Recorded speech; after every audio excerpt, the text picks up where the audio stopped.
We went for lunch yesterday. We went out for lunch one day. We went before lunch. Coffee and do it again. Now I know to decide to get once again to double or nothing.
Talofa lava, Afio Mai. It is Samoan Language Week, so I've welcomed you in Samoan language today, but I'll revert to Te Reo Māori to say welcome no mai, haere mai, ki Whangarei Takiwa, Rāmeri, Rua Te Kaumāwaru, Haruata. So welcome to Thursday the 28th of May, Council Tui. Councillors, I will open our meeting today with a karakia. Tuia I runga, tuia I raro, tuia te ngāko kia pātuki tahi, kia kimihia, kia rāpua, te māramatanga, te mōhioranga, te hei wā Māoriora. Bind all that is above or before us, bind all that is below and after us. Bind our collective hearts that they may beat in unison as we search out, as we seek after enlightenment and clarity and seize the breath of life. Councillors, before I begin today's meeting, I would like to acknowledge the passing of Hokipa Rudolph, treasured kaumatua, and I'd like us all to remember Hokipa Uncle Joe with a moment's silence. Please stand.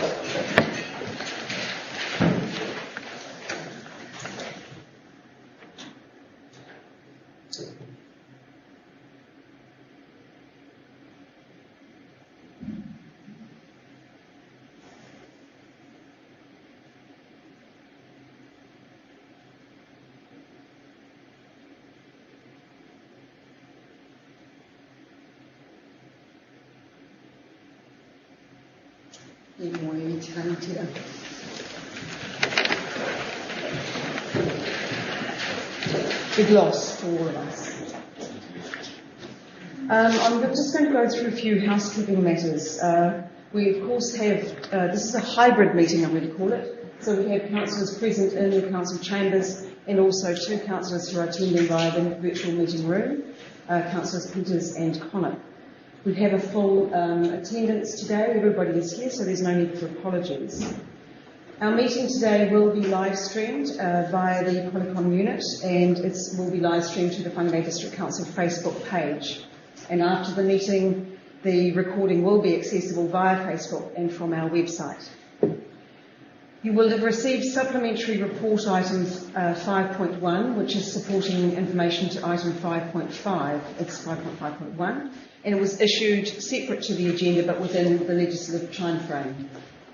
We also have supplementary report item 5.7, the COVID-19 response to Taitokoro worker redeployment package, and that was issued separate to the agenda but not within the legislative timeframe. We will require a resolution to be able to consider this item at today's meeting, and I propose that I'll move that we consider item 5.7 COVID-19 response to Taitokoro worker redeployment package at today's meeting. I've moved that. Do I have a seconder? Councillor Anderson seconding. Those in favour, please raise your hand so that we can see it. Thank you. That's carried.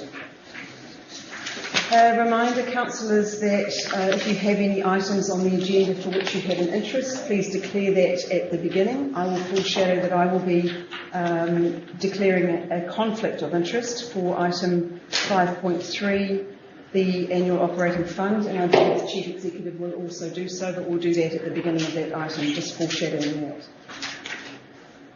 There are no apologies, so we'll move to item 4.1, page 2 of the agenda, which are our minutes from the Whangarei District Council meeting held on the 14th of May.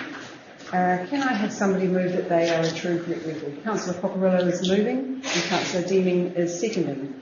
Any corrections or amendments? Madam Chair, I think this is probably the prudent time to raise how actually disappointed I am that the financial agenda has not been included within the council minutes, and I feel that it's something that we are missing, especially with the amount of money that we are spending over this next, or over what we have done, with actual no financial information provided. Yes, I believe it's on the information agenda on the website, but it's not in our council minutes, which is where it should be. Thank you, Councillor Cockerillo, but that doesn't reflect at all the accuracy of the minutes of our meeting on the 14th of May. Any other corrections? Maybe a minor typo on the page 1, page 2 of the agenda, which is being live streamed and not live. Apologies. It was steamy, but we will add the hour into the live stream. It's interesting, it's quite easy when a meeting was only held 2 weeks ago, you can recall the details. So any other corrections? With that correction, I'll put the motion. Those in favour, aye. Those against, carried. I will ask you please to just raise your hands so that I can hear you, but it's easier if we've got a visual record as well. Thank you. Which brings us to item 5.1, the drinking water quality policy. The recommendation on page 10 is that Whangarei District Council approve and adopt the drinking water quality policy. Do I have a mover for that recommendation? Councillor Martin is moving, and a seconder, Councillor Murphy. Councillor Martin. Yes, this is the process that we need to go through so that we can meet the new standards. We're starting to get on. It's pretty self-explanatory, and once we've done this, we can carry on with the policy together. Thank you. Any further discussion or debate on this item? Councillor Cockerillo. Madam Chair, within the policy, I never saw anything which actually highlighted if the government stipulates to have put additional chemicals in the water, where we can actually say that as our district has actually had a public voting on that if we don't wish to have that. So I didn't see that anything in the policies on that. Simon, I wonder if you could respond to that question if you've heard that one.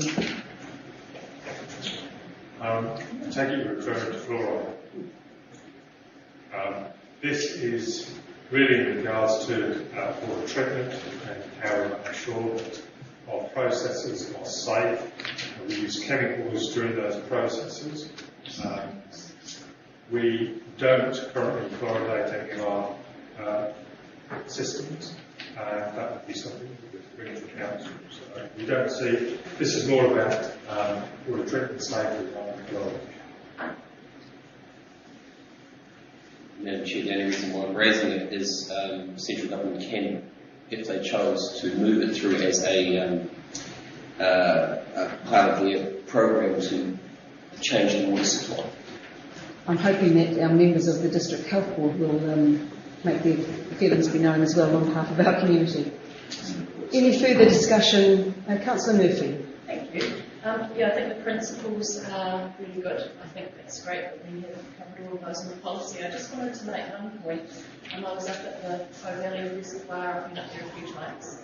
And I know that we still use quite a lot of glyphosate just in weed control around our reservoir. And so I was just wondering, in future, one of the principles is to, look at contamination and also risk management. So I would just ask that we consider possibly doing some glyphosate residue testing of our water after we have done any weed control to ensure there's no residue in our drinking water. Thank you. Thank you, Simon. If you could note that. Thank you, Councillor Murphy. Any further discussion? If not, I'll put that motion. Please raise your hand if you're in support. Those against? Carried. Item 5.2, page 14 of our agenda, with the Urban and Services Plan Change Package decision. And Councillor Innes is indicating, are you moving the recommendations on page 14? So Councillor Innes, I'm going to read it out just for the benefit of people who may be listening in. The recommendations are that the Council, 1, adopt the report and recommendation of the hearing commissioners for the Urban and Services Plan changes, many of them, in terms of Clause 10 of Part 1 of Schedule 1 of the Resource Management Act 1991, and 2, approve the notification of Council's decision be given in terms of Clause 10 and 11 of Part 1 of Schedule 1 of the Resource Management Act of 1991. There are many of those plan changes included. So Councillor Innes has moved that, and Councillor Deeming is seconding. Councillor Innes. Thank you, Worship. This is the second large package of plan changes. Of course, the first one were rural plan changes. With the Urban and Services Plan change, time-wise it's been less. I appreciate the work that's gone in by staff, the workshop that we had on the RMA, and also these plan changes. I know that there were 317 submissions. There were another 79 further submissions, which gives everybody an idea of RMA and the lengthy procedures that are required. Then there were 9 days of hearings and 81 submitters at those hearings. So it's with pleasure that I actually move this, because I feel that it's a step forward and a solid one that gives us really within the requirements that central government have now put to local government of national planning standards. So we've got a more standardised approach, but we've endeavoured to try and reflect as much as possible community aspiration within that. So we've got one more step to go after this. Of course, there may be appeals, and that they may be resolved through mediation. So with this, it's a major step forward. So thank you, Your Worship. Thank you, Councillor Innes. Any further discussion? Councillor Hobbs. Yes, Your Worship. A couple of concerns on page 15. I note that one of the recommendations is reducing the size of the Manu Town Centre precinct and underlying local centre zone. You know, the request has come from the medical centre, the shopping area, to expand that up there. I find that really contrary to a really growing suburb. There's a lot of development around Whangarei College, a lot of residential houses coming in here, and also it made sense for people from Whangarei, etc., and from the west to actually come into Manu instead of coming right into CBD for goods and services. So I find that a bit unusual that we drift away from that. And the other point is just higher up, and so I'd like to ask the staff a question here. It says the rezoning of land of Ruakaka seeking residential and industrial, and yet next week we've got a briefing about the same. So the briefing next week, is that over and above new item of business after this plan change has gone through? Because it's contrary. So why would you make change and then a week later have a hearing, have a briefing? Thank you, Melissa. If you wouldn't mind just coming forward into here so that we can hear you. Thank you. Good morning, Councillor. So firstly, your first point, the Manu Town Centre. So the Manu shops at Tui Crescent and the medical centre have been rezoned local commercial. The Manu Town Centre was a new location on the corner of Austin Road that came through via a submission from the landowner to rezone it as a local centre zone. The commissioners heard the evidence and only zoned 2 hectares of it. So they asked for 4, the commissioners have recommended 2. Ruakaka, the Marsden Primary Centre is not part of this package, so it was excluded. It has been zoned through a private plan change that zoning sat and existed on its own, so it wasn't included as part of this plan change process. You have a private plan change application that has come in, and that is the subject for the briefing next week. So, can I ask a follow-up question? If that's the case, do we have to take cognizance of what's in this report, of what I've done here, to look at that plan change? Yes, so that private plan change has asked to apply these zones in that location with a specific precinct over top, so special outcomes for that site. Thank you, Melissa. Thank you, Councillor Holmes. Anything further? Councillor Cockerillo and Councillor Murphy. Madam Chair, just following those same questions in relation to Manu, what is going to be the cost for the person who asked for that change to happen if they wanted to extend it from 2 to 4? The cost will be the lodgement of an appeal, so that's $500 to the Environment Court, and then they will have to bring in their own experts to attend for mediation and mediate an outcome. Potentially, if we defend this decision through court, it could be an Environment Court cost. So just to rephrase my question, Madam Chair, sorry, I was actually referring to if the plan change happens as it is right now, goes ahead like this, what will be the cost for a private landowner to turn around and ask and go for a complete different consent to get the process to extend from 2 to 4 hectares? So their options are lodge an appeal to get what they asked for originally, to increase the zoning. They could apply for a resource consent to go ahead with the proposal under the operative planning rules, or they accept the 2 hectares and they develop in a smaller area. Can I ask a follow-up question to that, Madam Chair? So why did the staff have the decision or review that to have a small size section for commercial development up there when the property owner made the recommendation of 4 hectares? The staff recommendation was to accept the submission and accept the 4 hectares. The commissioners did not accept that recommendation. So, follow-up question to that, Madam Chair. Do we have the right commissioners? The commissioners declined the request based on the economic evidence presented by both council and the submitter. So it was on economic grounds. That's what the decision says, or the recommendation report says. Thanks, Melissa. Councillor Murphy. Thank you. Thanks, Melissa. Just on the last bullet, second to last bullet point on page 15, it talks about amending the zoning in the flood hazard zones from medium density to general residential. I'm just wondering if you could explain the thinking behind that. Thanks, Robert.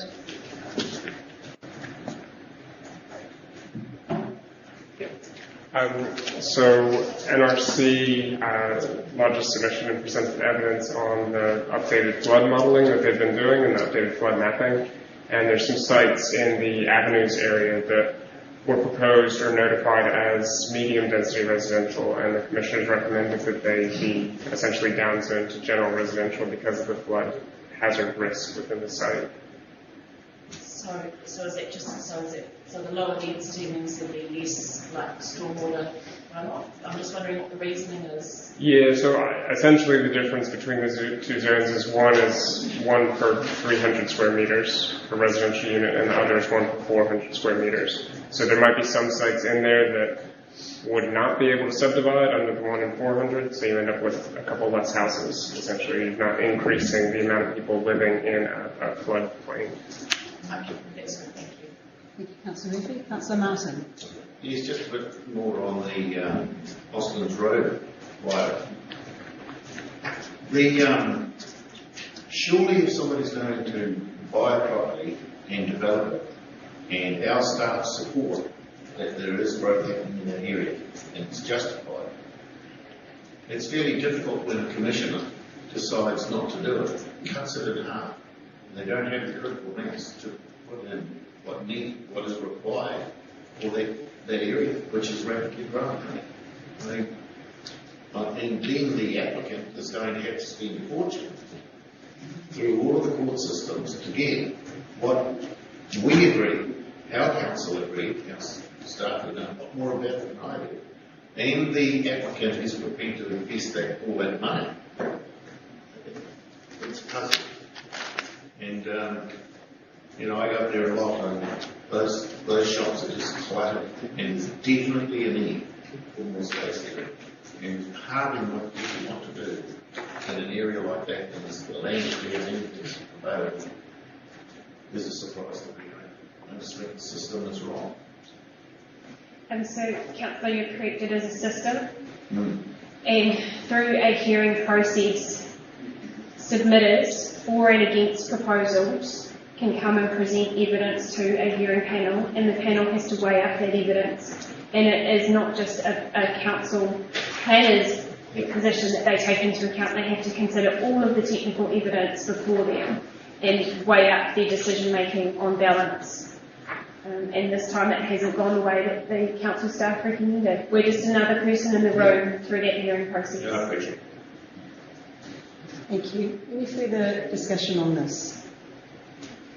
I would like to just add with our district plan as the rule book that manages our land use and development in our district. These plan changes affect a third of our plan. So this is a really big bundle of plan changes all in one go.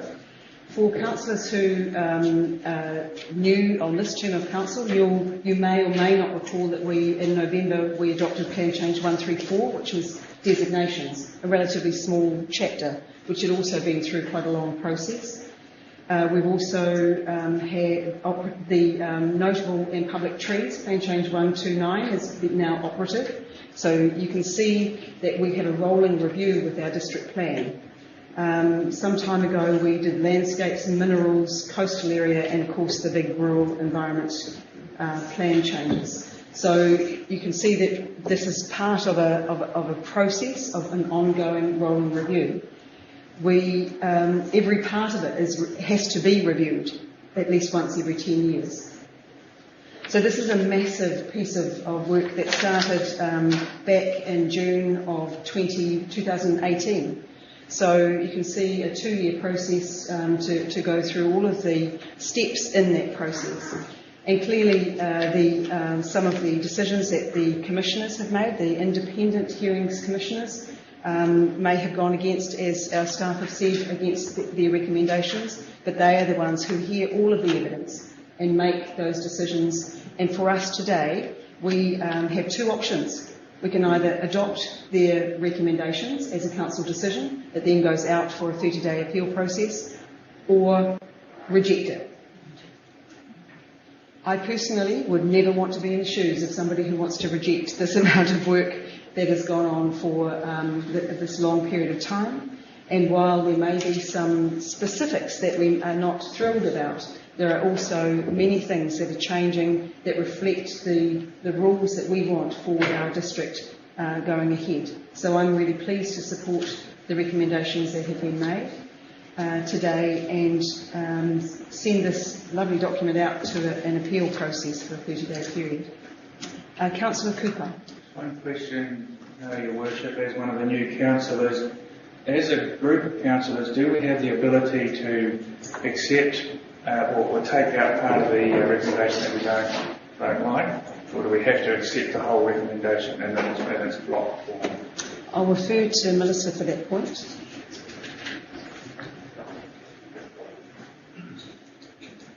Oh, Rob. Oh, yeah, I forgot about you. Through you, Madam Chair, in your drawer, you'll see there's the guidance that we gave you on decisions. I don't think the CEO should have guessed what's in my drawers. Well, we can put it there, Councillor, so district plan changes, while set by council, must be accepted or refused if they're by independent commissioners. So you accept the whole thing or turn the whole thing down. If you refuse, then you need to start the whole process again at a cost of at least hundreds of thousands and potentially millions of dollars. So there's this, while this is one of these decisions which you effectively have to run, it's probably worth a try. So it's all or nothing. Our councillors in the virtual meeting room, any comments from councillors Peters or Connor? Any further discussion? Just a question. Councillor Hobbs. This is, as the council's been here for a while, and we're trying to grow the district and put facilities in place so the district can grow. Can council appeal issues in that plan? If we adopt a plan, can we still have the right to appeal? No. Melissa is shaking her head for those of you who can't see her.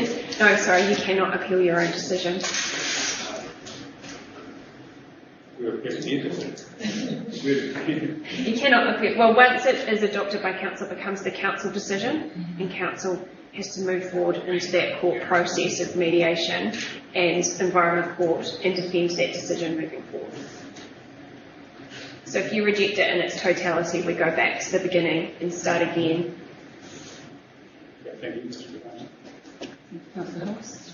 Councillor Boyle, do you have a question? Yes, Madam Chair. It's just one bit of clarification if we can. Council as a whole, we accept it as it is.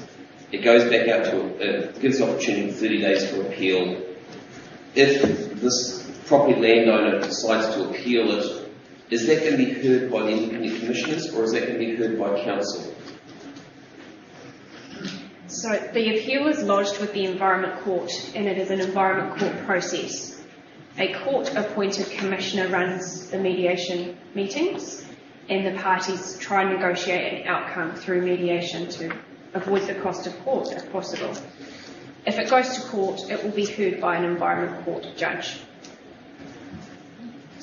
And sorry, Madam Chair, I'm just trying to get one little bit of clarification here. With the council staff who were in support of this developer to do the 4 hectares in the area there, would they then work in support with the property developer, or would they be going with the stance that they must keep to the 2 hectares? Council, if adopted, council needs to defend its decision. There is ability through mediation to reach an outcome that possibly suits both parties or is a halfway point. So council must defend its decision to an extent, and that instruction will come through, I guess, through that process. So I think you probably would have seen there were different outcomes through the rural mediation of what council's decision was at that time to what ended up in the plan through that mediation process. A lot of change happened to the rules, to the provisions, and to zoning positions. So it's open for change, but the reporting planner is conflicted out and could not attend the mediation. Right, it is worth noting on that just for rural we had 15 appeals, I think, and all were settled in mediation, so none of them ended up in the Environment Court. Councillor Innes, you want to reply? Thank you. Just to follow on, Your Worship, I feel the mediation process has worked very well in terms of appeals, Melissa, and that was illustrated in terms of the rural plan changes. And I pick up Councillor Martin's point, it's expensive, but the reality is when you get into a statutory process of the RMA, it's just expensive, particularly for council as well. It's, I suppose, with hope in some ways with the review of the RMA currently before government and looking at trying to streamline these processes, that will probably arrive at a far better solution in the future. So, thank you, Your Worship.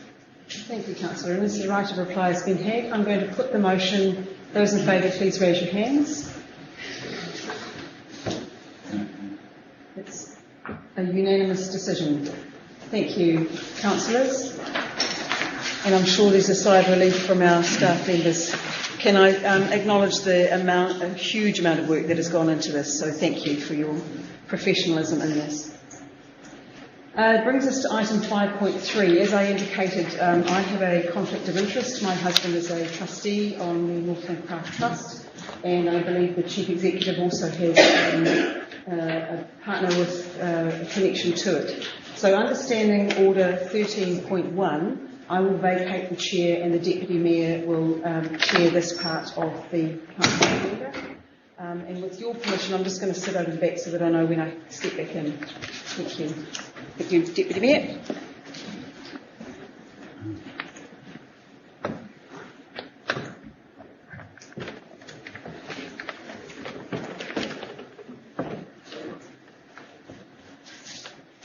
Good morning, councillors, Doreen and Debbie and staff.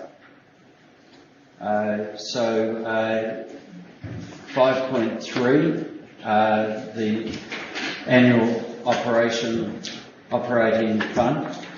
In reading through this item, we have a recommendation here that has two options. Excuse me. Sorry, can I declare an interest, please? Yes. So you'll step back? Yeah. Thank you. We've got Councillor Innes here with.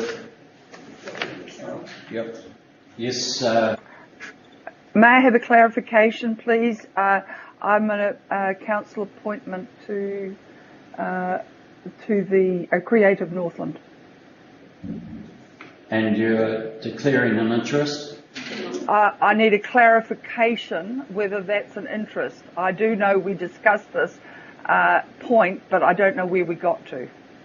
Any other trustees? In this regard, you can have an interest, but that doesn't necessarily mean the conflict. Yeah. Can you please repeat that? I couldn't hear it. You can have an interest, but that doesn't necessarily mean you have a conflict. Yeah, so just to repeat that, Councillor Peters, you can have an interest, but it doesn't necessarily mean that you've got a conflict. So in this case, I would say I don't have a conflict. Thank you. All right, thank you. So it sounds like I've just got to declare an interest. I'm a little bit nervous because every time I look up, I see Councillor Cockerilla has the same gloves on that my doctor wears when he's doing an inspection. So I hope we're not going to suffer any of that. No. Are we all right? So are you happy for me? So you're declaring an interest. Okay. Councillor Cutforth? Thank you, Mr. Chair. Not Chair. I just wonder with the Whangarei Art Museum, the fact that it's a council CCO, whether that makes the situation slightly different from where we are normally appointed as council representatives in some way on other groups. Is that the person who's asked, I thought it might just be the room, but I wondered whether a CCO is a different situation, for instance. Okay. My understanding, Councillor, is that when you're appointed to a CCO, you're there really as an advisor from council, and as such, as Councillor Cooper is declaring an interest there, but may not be conflicted. Same situation as Councillor Peters. So, if we continue on. So we have two options that we have to look at, but really what I want to do is go back and also mention, really with COVID-19, when we have a look at the Community Emergency Fund, and there we're looking at 900,000 towards that. So it's really not business as usual. And with COVID-19, we have an agenda here that has been prepared. It mentions COVID-19 and the Community Emergency Fund. So I'd just like to make sure that we keep that in mind when we look at these options. So, Councillor Benny. I'd like to move the recommendation with option 1 as the preferred option. No? Would someone like to second that? Councillor Cutforth? Thank you, Councillor. Yeah, it's both options are really good options and give an element of confirmation to a whole heap of groups. But I see option one allows for the 2.2% for inflation for all the applicants, and also allocates the grants to the Citizens Advice Bureau, the Multi-Craft Trust, and the Whangarei Museum. The museum especially gets an extra $10,000 for the ICT upgrade. Not saying that option two isn't a very good option, but I just think, as you have put it, the emergency relief fund is emergency recovery fund is coming online on the 1st of July, and there is a lot of groups that will benefit from that and could benefit from that and will benefit from that, as an extra $900,000 been pumped into community grants. So I just think it is business as usual to a degree. I think option one is, on balance, the better of the two options.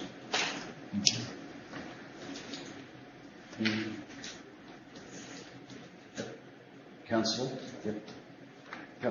Thank you, Mr. Chair. Yeah, it's good to see the allocation being made again this year for the annual operating grants. I'm looking forward in the future to us being able to, I think we've tried in the past and failed, but I'm really hoping we'll another go at reviewing the funding that we're putting in and the levels of funding, I guess. Because when I look at the groups, I can't quite see any sort of rhyme or reason as to why one gets 15,536 and the other one gets 200,793, except possibly history, really. And I think it would be really good if we could, in the future, get some more consistency around whether it's the criteria we're using or whether it's tranches of funding rather than sort of specific small amounts, so it's within, under 30 or up to 60 or whatever.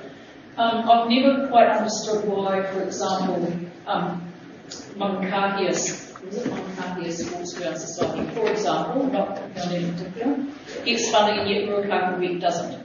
And I think there's quite a lot of historic reasoning behind it, or why I know with Creative Northland that they're getting 208,000 because part of it is that they were originally managing the old library, and I think they continued holding that level of funding for the management of the old library even after they moved out. And yet Volunteering Northland gets 17,000, which is another regional organisation like Creative Northland, which Whangarei District Council is funding, and I don't know if any of the other councils do. So I think there's a number of, I'm absolutely supportive of community groups getting funding, don't get me wrong.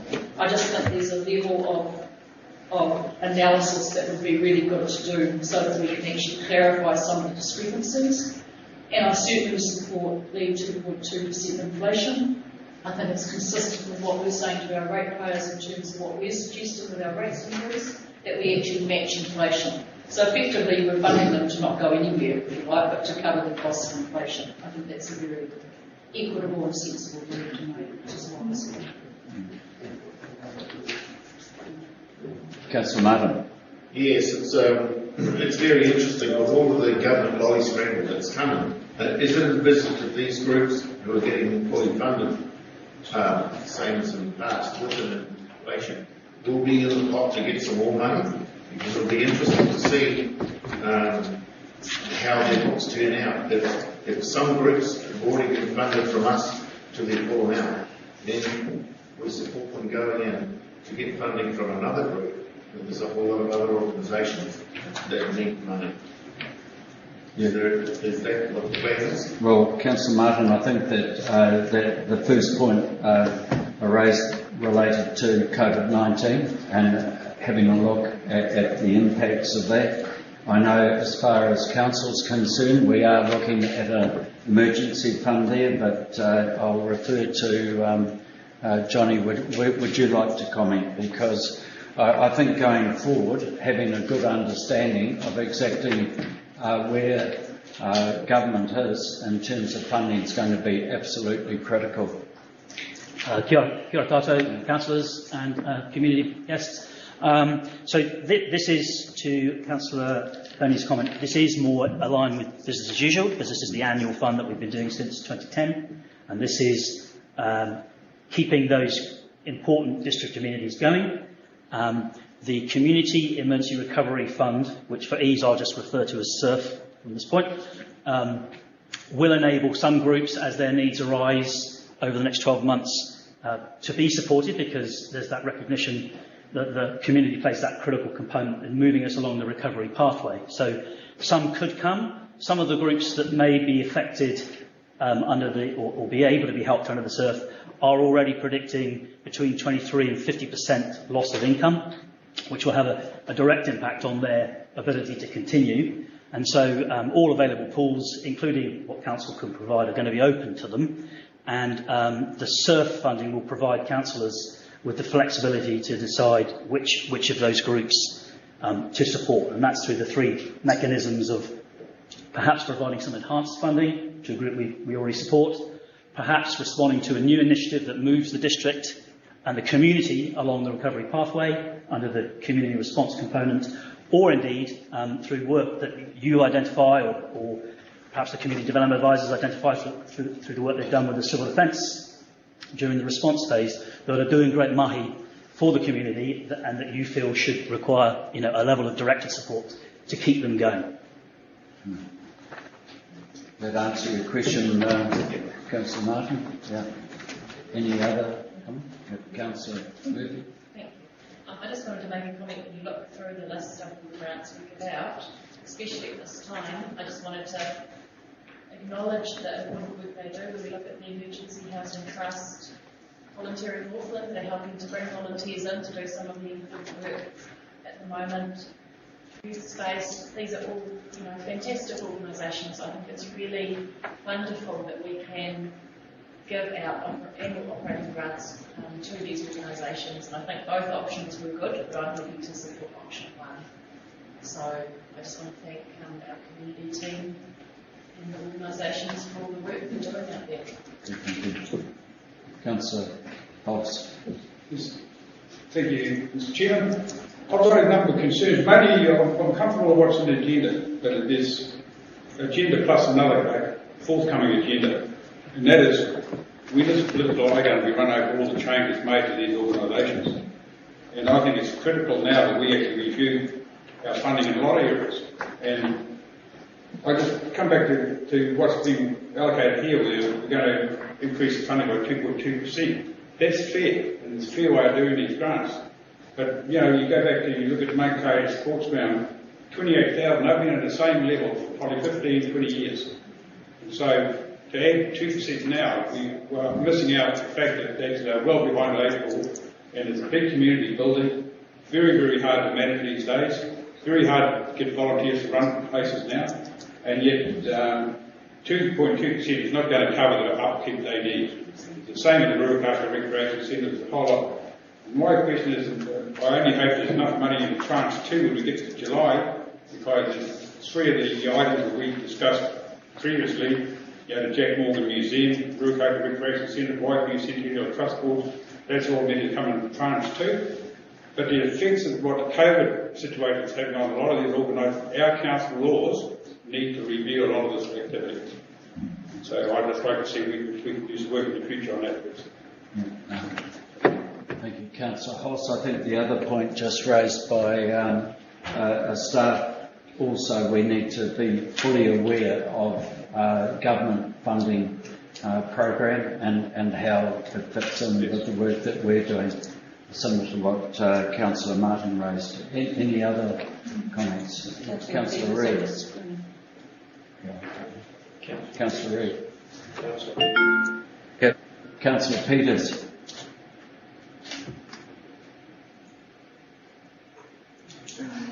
I think these organisations are partners in our making a vibrant city and area, and we should be considering them that way.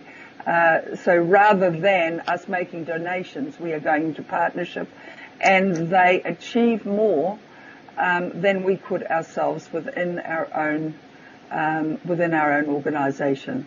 So I support option 1 because of the need to be careful with our money, which we've identified. But I do think all of these organisations are a really important part of what we do. I'd also, like other speakers, support looking at where we're putting our money and what else we should be doing. Thank you. Thank you. Councillor Reid. You're right? Okay. Thank you. Councillor Connick, did you want to... Yep, sure. It's one of those things. There are those community groups that are out there. The ones that are showing in here, they're all very well deserving of it. And yeah, I'm going along with the others, people that have already mentioned already, and that we've got to do the best for as many people as we possibly can. There's only so much money to go around, but also have to work with it. And yeah, supporting option 1. Thank you. Any other comments? Otherwise, Councillor Benny, right of reply. Yeah, just the reply. I think the review is going to be really important. And I know that the staff have commenced that, the COVID-19 issue has slowed that down. But as chair of this committee, it's wide and varied who can apply and how much they get. And I think the review's overdue. I think it's really important, and I think it will give us some clarification on any other groups that may be available out there that don't even know about the funding, or some of these groups that may not get the funding. But I think they are all they're all important, but I am looking forward to the view, and I have heard Councillor Cutforth's comments that there needs to be some really clear guidelines, and I know that staff will work. Thank you. Right, then I'll put the motion. So to be clear, it's 2.1 and then option 1. So all those in favour, raise their hands. Those against, carry. Thank you.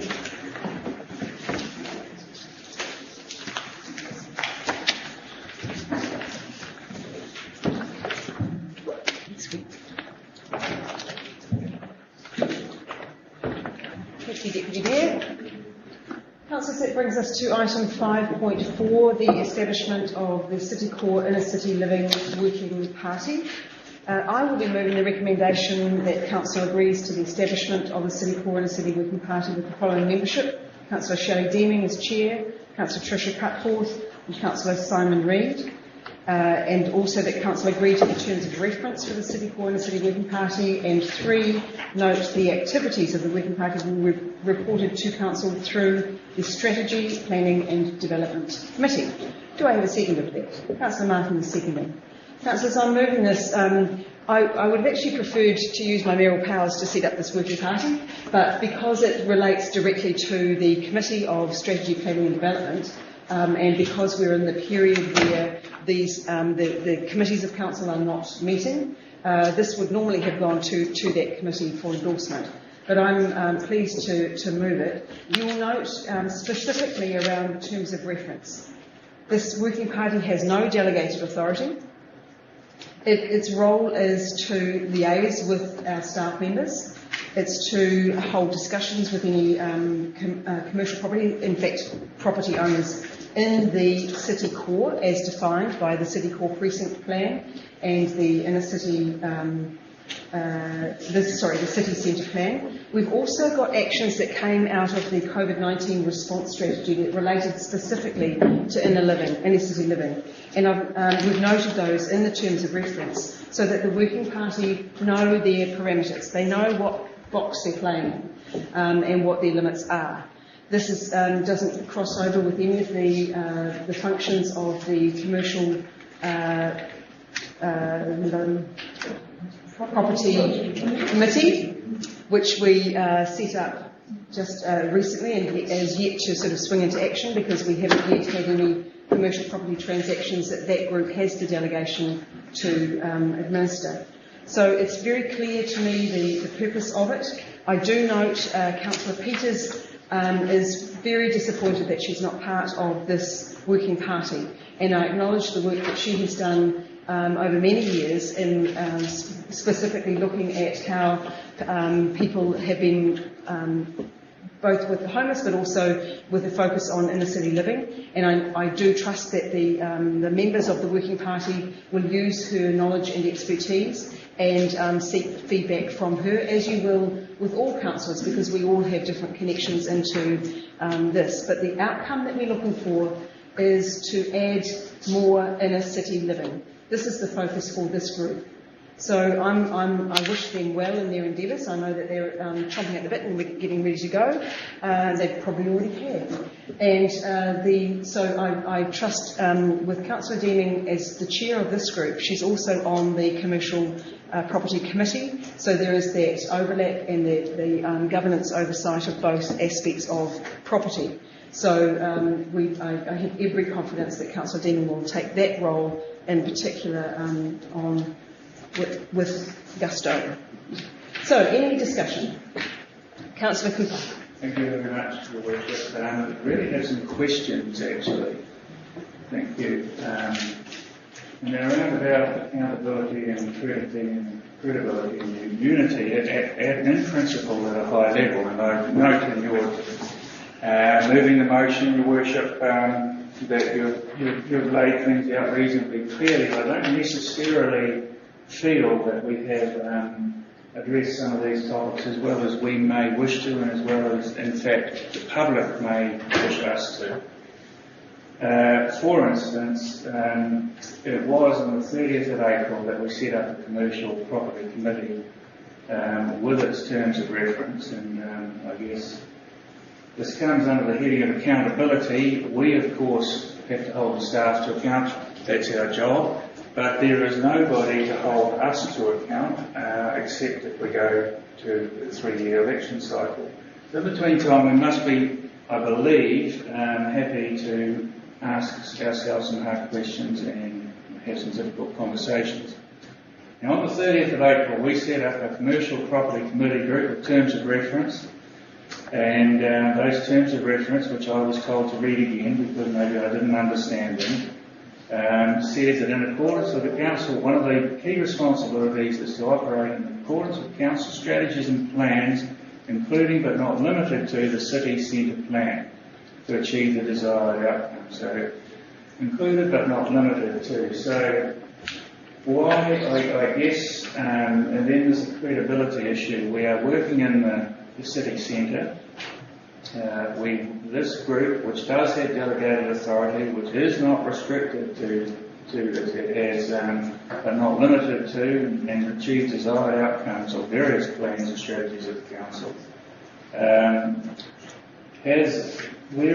Do we risk our credibility with the commercial property owners in the centre of town, who we know are crying out for a clear direction from us as administrators of the Council? And then there's a question of unity. I can't help thinking that something like this sets us as a group into conflict with each other, potential conflict, and I don't know if that's a desired outcome. So the 3 questions I have is, as a council, are we happy that we've followed the process, the normal process that we go through, the workshops and briefings? Are we happy that we have given all councillors an equal opportunity to be involved in this group? Are we happy that we haven't harmed our credibility both with the commercial property owners in the central business and we had 2 councillors arguing on the 30th of April against this setup. They're both in this new setup with the same terms of reference, which in my opinion overlap.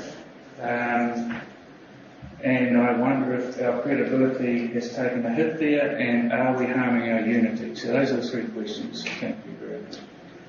I think the only way those questions will be answered is once the processes are in place and have had the chance to actually operate post-COVID.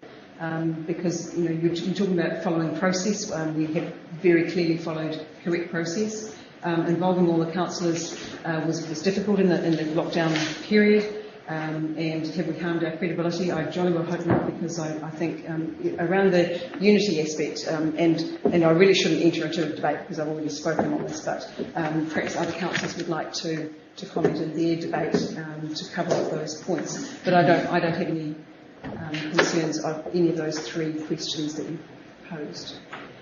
Councillor Innes. Thank you, Worship. Just directing comments at some of Councillor Cooper's concerns. I feel that when we look at the central area, the central area plan provides us with good scope, it provides us with parameters, and as we're moving down into the precinct plans and also with the urban plan changes that we've just endorsed, it's one that we do have a framework to work within. And it's looking really at our techniques to be able to influence the development of the central area.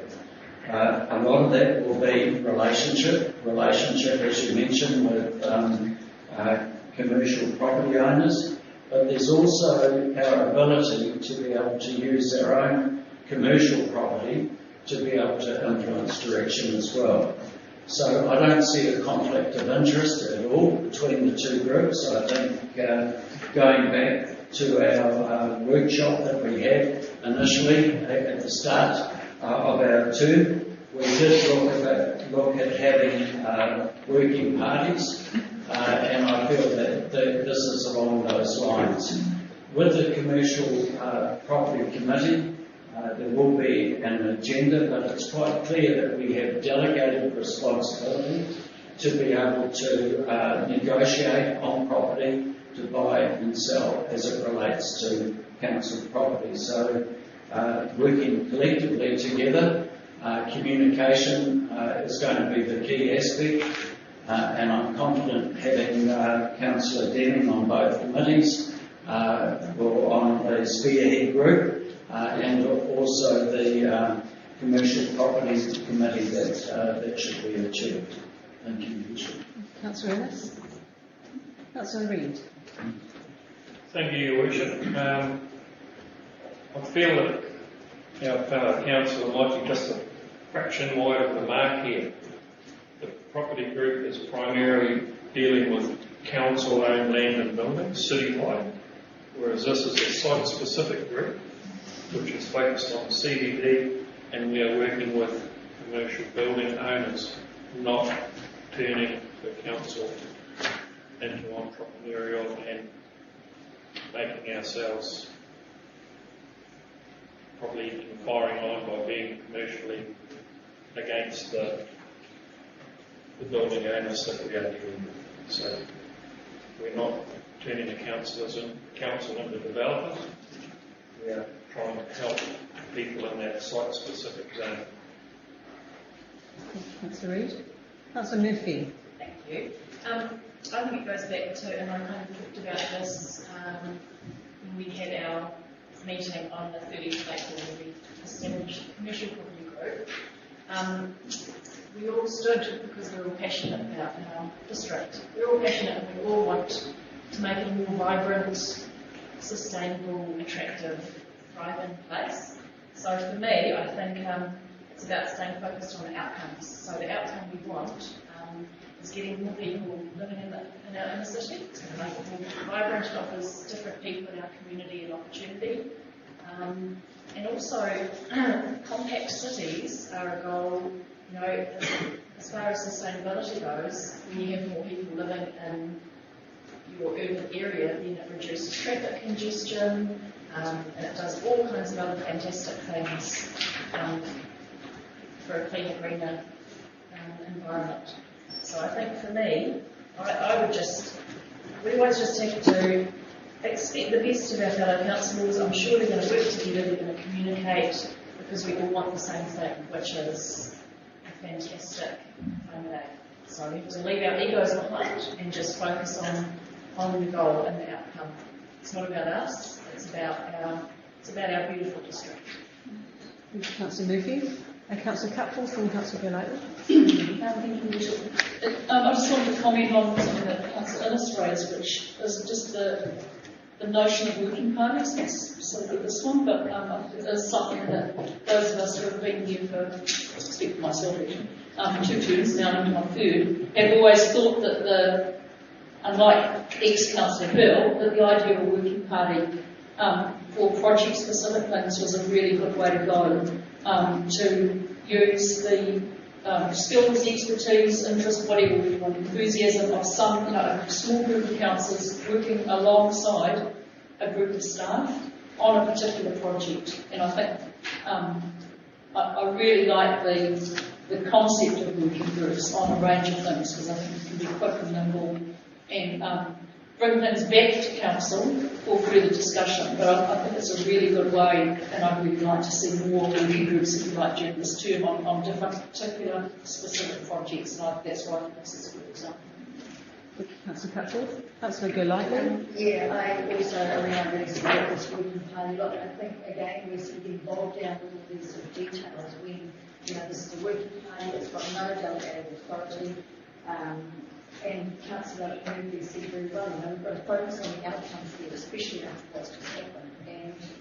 And this working party is going to do that. It's project driven, it's going to drive us forward, and just needs to get done. Thank you, Councillor Golightly. Councillor Bean and Councillor Martin.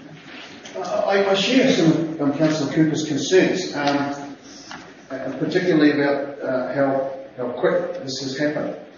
But I have always been a critic of how long it takes this council to achieve things or to get things started. And this is an example that we don't have to wait. I remember in the previous term we tried to start a commercial property type group and it just never got off the ground because of the process.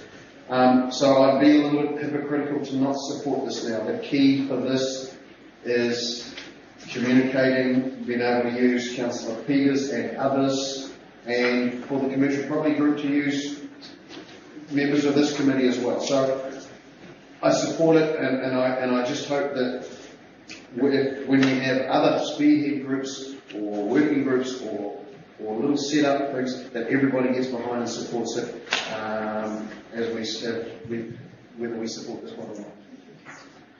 Thank you, Councillor Guinea. Councillor Martin. Yes, well, if you just read through the terms of reference,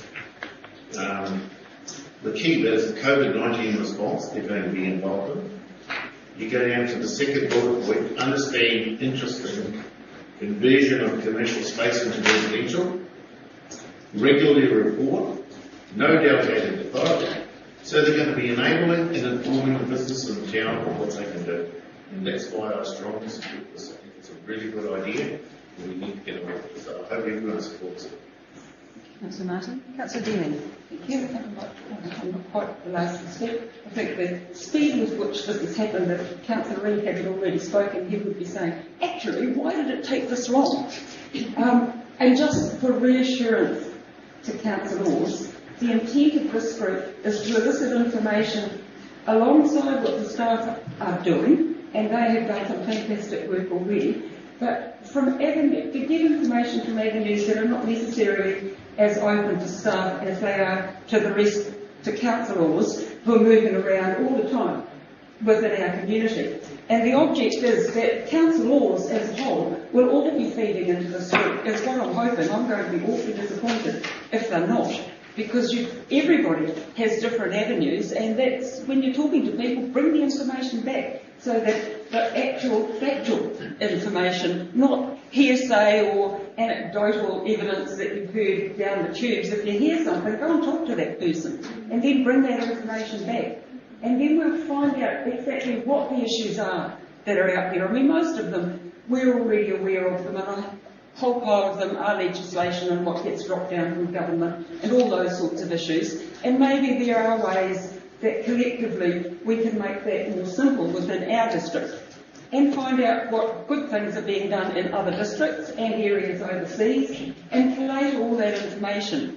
That's why we didn't ask for any delegated authority. What we see ourselves as is a collective body to gather all the information that is available and work along, well, particularly working with staff, because we know they've done fantastic work anyway, and mostly have answered all of the questions. I notice in particular, and I do want to note this, that a lot of the information that councillors were bringing in during the COVID lockdown period and saying that staff should be getting on with, the staff had actually already done or had in train. So what we were actually doing was emphasising the value of the work that the staff were doing rather than directing them into work that we thought should be happening. And I particularly liked Councillor Murphy's comment on setting our egos aside and moving on to what is actually good for our district.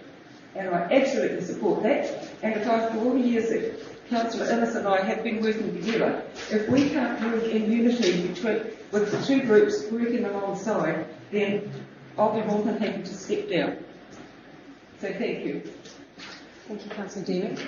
Councillor Hobbs. Yes, mine is about the terms of reference.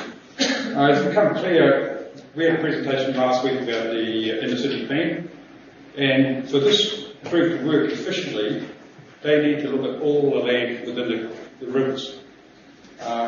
Leaving part of the CBD out of the, of course, the central city plan, like all the block of land behind the police station from Hannah Street is all out of the plan.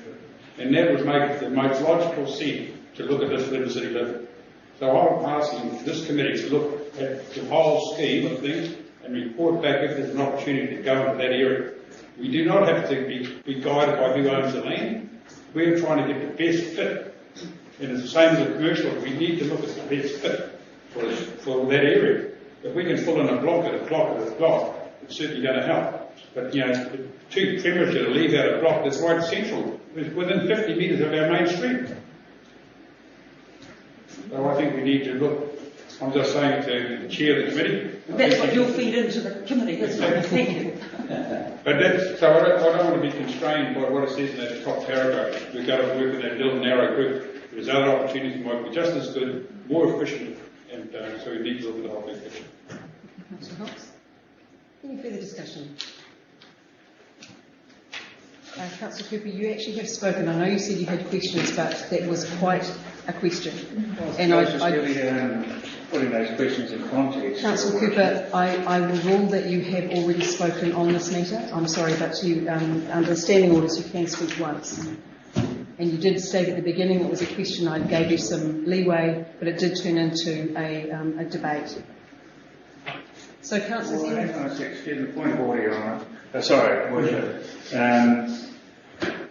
You spoke twice, if I recall, and I really would just like a chance, because there has been some quite pointed comments, and I feel that in the interests of open debate and in the interests of people being allowed to sort of, let's face it, this is the first time this has come to an official, formal council meeting.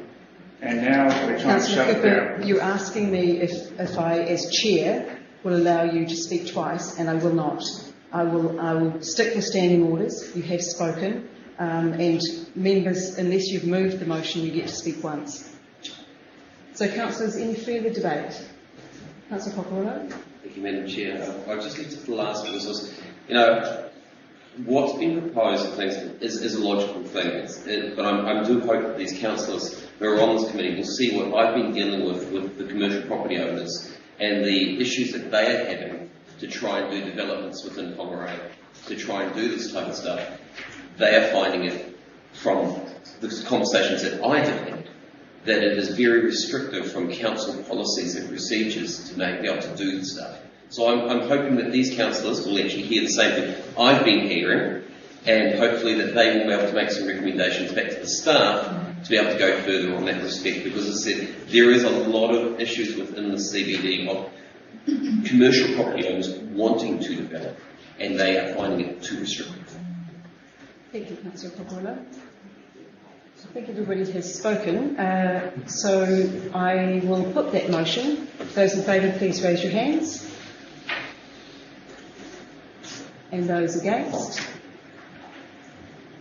Councillor Cooper is voting against, and those abstaining?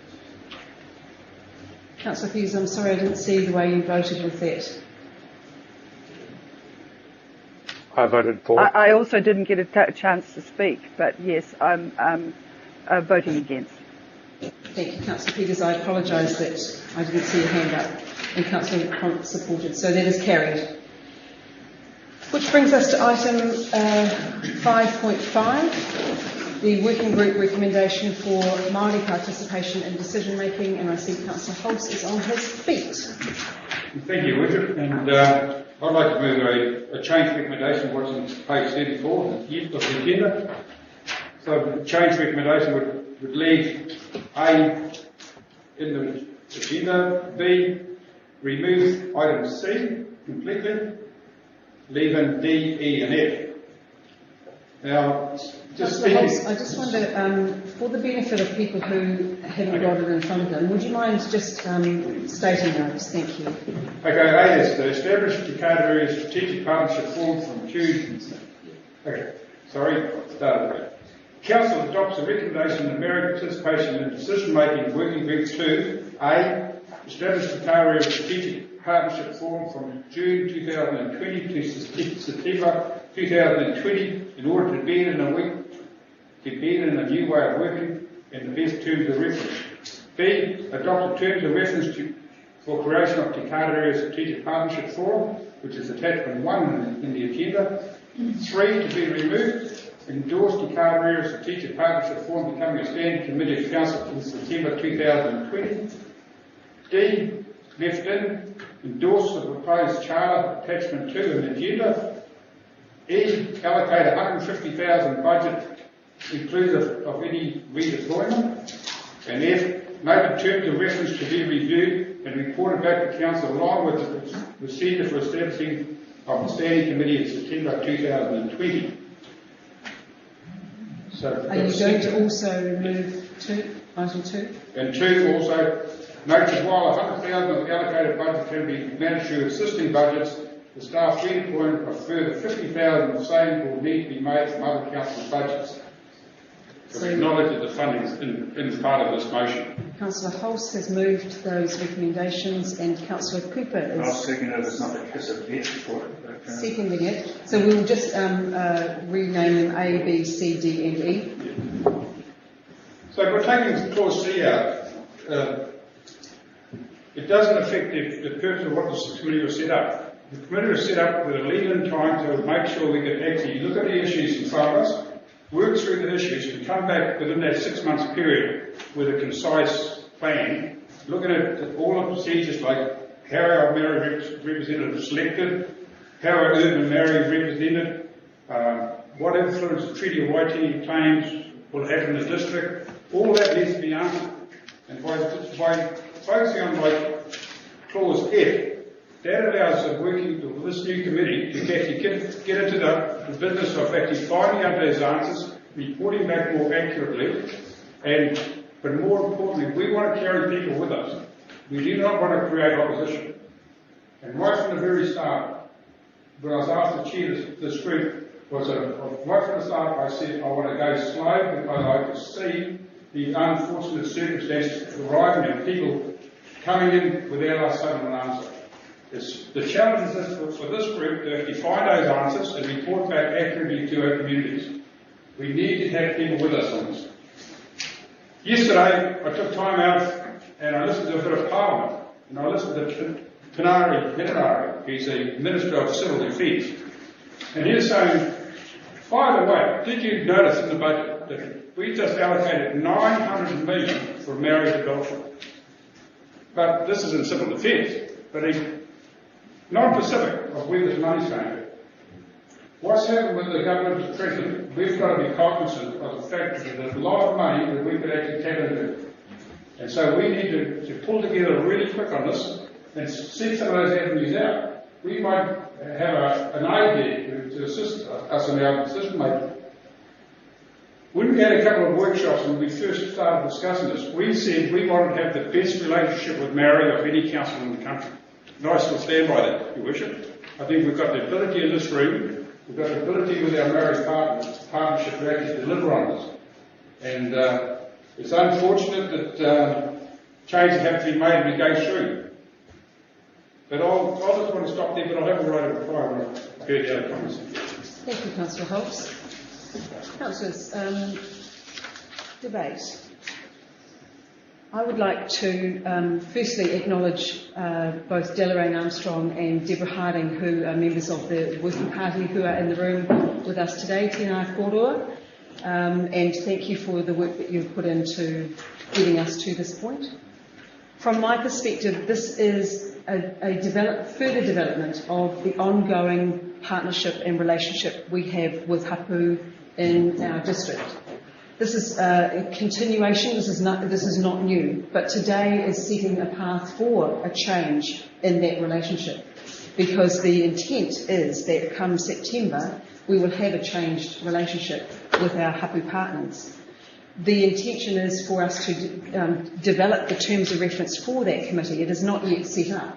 So those terms of reference need to be written and need to be part of the work for this partnership forum in the period of time between June and September.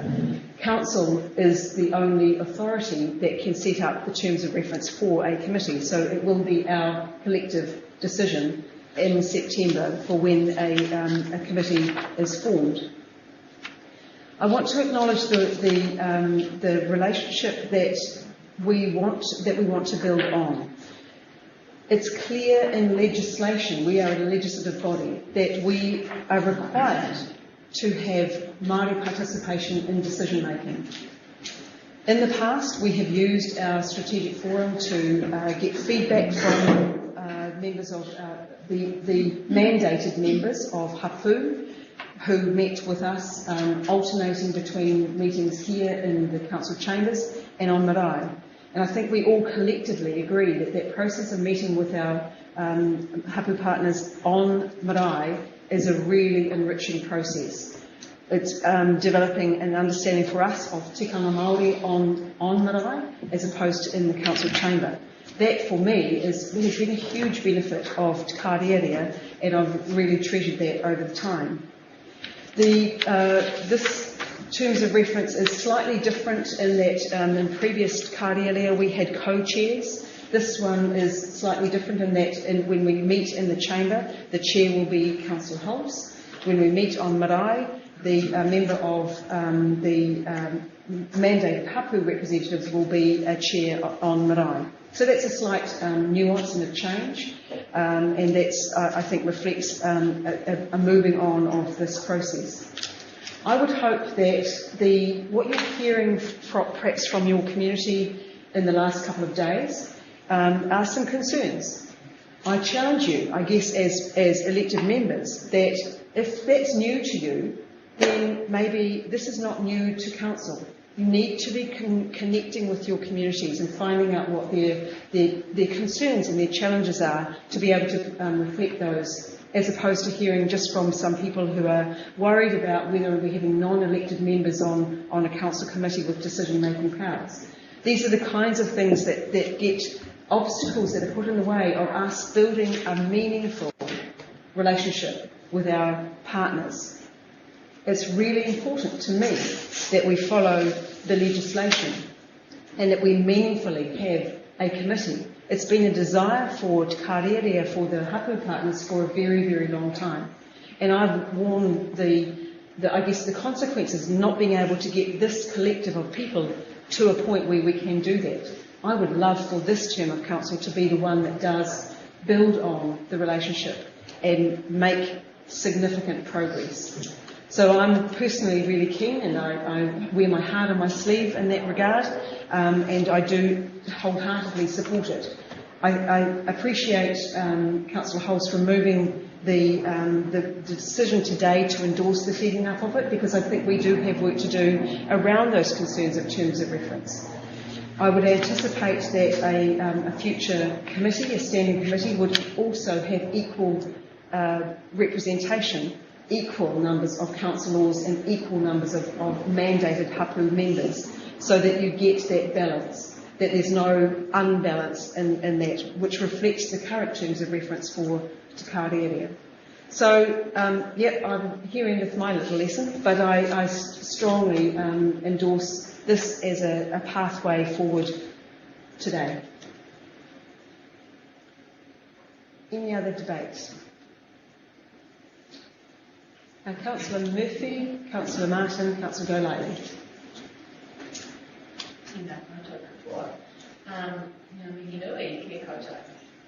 This is really important, and this is something that I've been attempting to progressing for the whole time I've been on council. And we worked in the last term. I was on TKD there, and we discussed, how we could strengthen our relationship, strengthen Māori participation in decision making many times. So I hear and I respect what Councillor Holt is saying. For me though, the only concerns I hear in my community are that actually council needs to do a better job as far as encouraging Māori participation, strengthening relationship. I only feel that this, by delaying again, I feel saddened by that personally, because I would be happy to support the recommendations as written in our agenda. I just had a question, because the word endorse, what does the word endorse actually mean? Does it just mean support, or does it actually direct that we would establish a committee? Because to me, endorse is more of a direction, saying that this is something we do support happening. But I would then think we would still need to vote on it later anyway. Can I just have clarification on the word endorse? You're correct in that would have been a direction for council specifically, but I do also note that in what is now E, which was F, that noting that the terms of reference will be reviewed and reported back to council along with the procedure for establishment of the standing committee. So the intent is still there in both cases, even without that statement of endorsing becoming a standing committee, because that is the intent under F, which is E. So for me, I'm happy to go with the flow on this. I guess for me, it's just a personal challenge now to actually make myself go out, really make sure that I am liaising with my, hapu, really take it on myself to make sure that the council is looking and thinking about our partnership with Māori in every decision we make. So it'll be interesting to see what other people have to say. I'm disappointed, but as Councillor Hull said, I suppose you have to make sure everyone is on board together. Thank you, Councillor Murphy. Councillor Martin. Yes, I've been asked to read out a letter, and I've highlighted a few things, otherwise it would take too long. And it's from Maya, that was sent to us before our last meeting. Members of Te Huinga do not speak for all hapu of the Whangarei area. My standing is recognised as a claimant in the High Court and gives me the right to speak for my people. Further down it goes, the proposal for hapu representation was not publicly notified under any notice by delegated authority to the notice of the Whangarei District ratepayers. The hapu representation forum proposed does not offer clear transparency to the ratepayers. The Te Huinga have not given any hapu a robust opportunity to design or plan or pre-post proposed lead mandated process yet. Nothing has been discussed or agreed by all of the hapu. Our hapu has not had the chance to discuss any decisions about the issues being tabled and who we would support as the new Māori representatives on WDC, as we have not called for nominations, and like I said, no hapu-led mandate process is in place that we are aware of. We are concerned that these new positions in WDC may encroach upon our customary rights and our ability to act as Tanakina.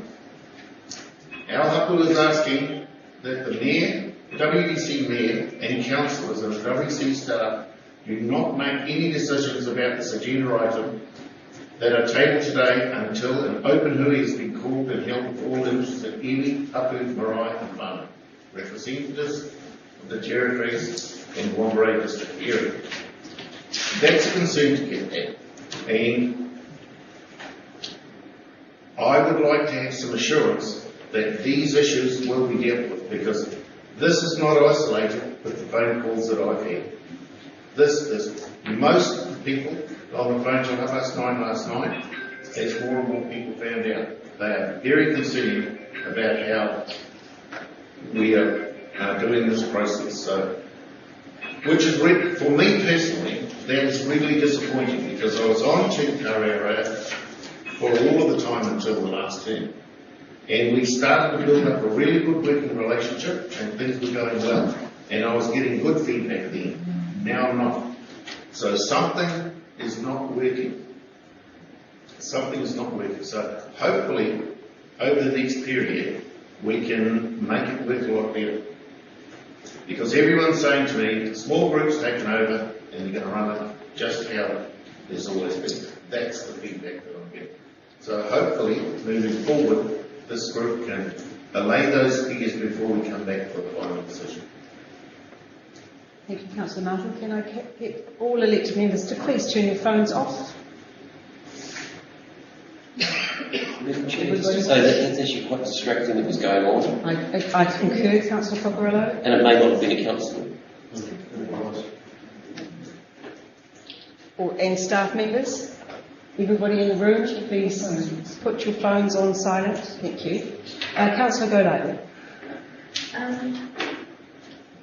I'm really speaking of sort of not really wanting to speak on that, although I do agree that, and yes, there's a concern, and I totally agree that we have got more work to be done.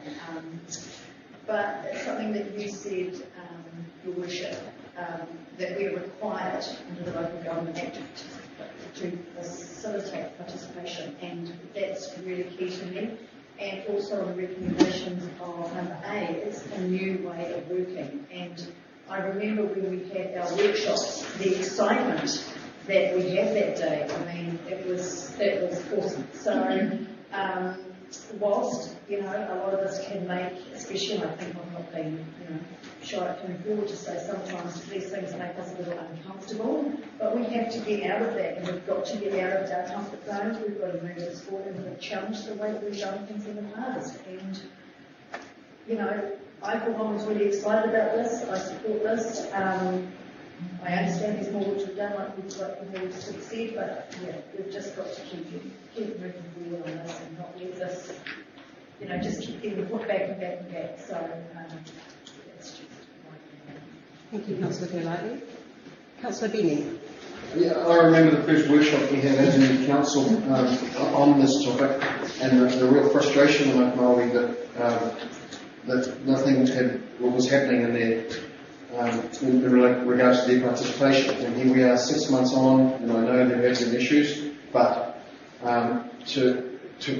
again, with the point everything moves so slowly as council, I can just see to the end of this term, we won't have got anywhere because everybody is arguing whatever. I think we've got to trust that the mechanism in place to pick the right representatives for Māori are in place, and we need to move forward with this and really, I'm just a huge supporter of it. I was 6 months ago, and I just think we need to make some action and make it right now. Thank you, Councillor Benny. Councillor Cutforth. Apologies, Your Worship, it was my second phone. I thought I turned it on. I'm really sorry. You are forgiven.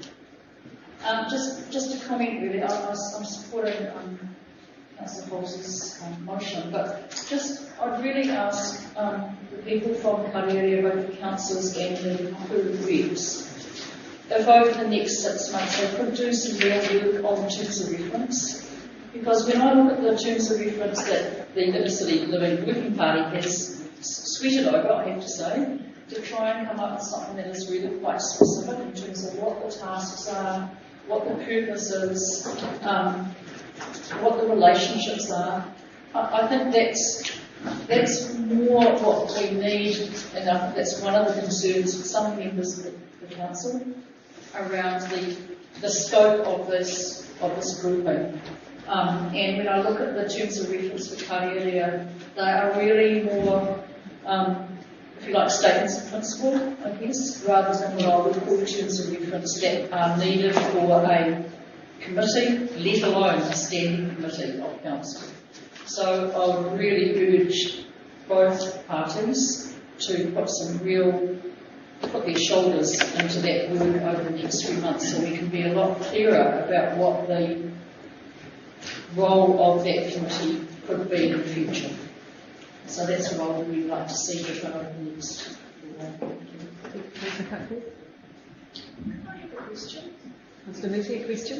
Thank you. I'm just wondering, I mean, this is a huge decision. I'm just wondering if Councillor House could just, maybe he can't, I don't know if this is possible, but I'm just wondering why you did choose to take out the seat today. Like, was there a specific...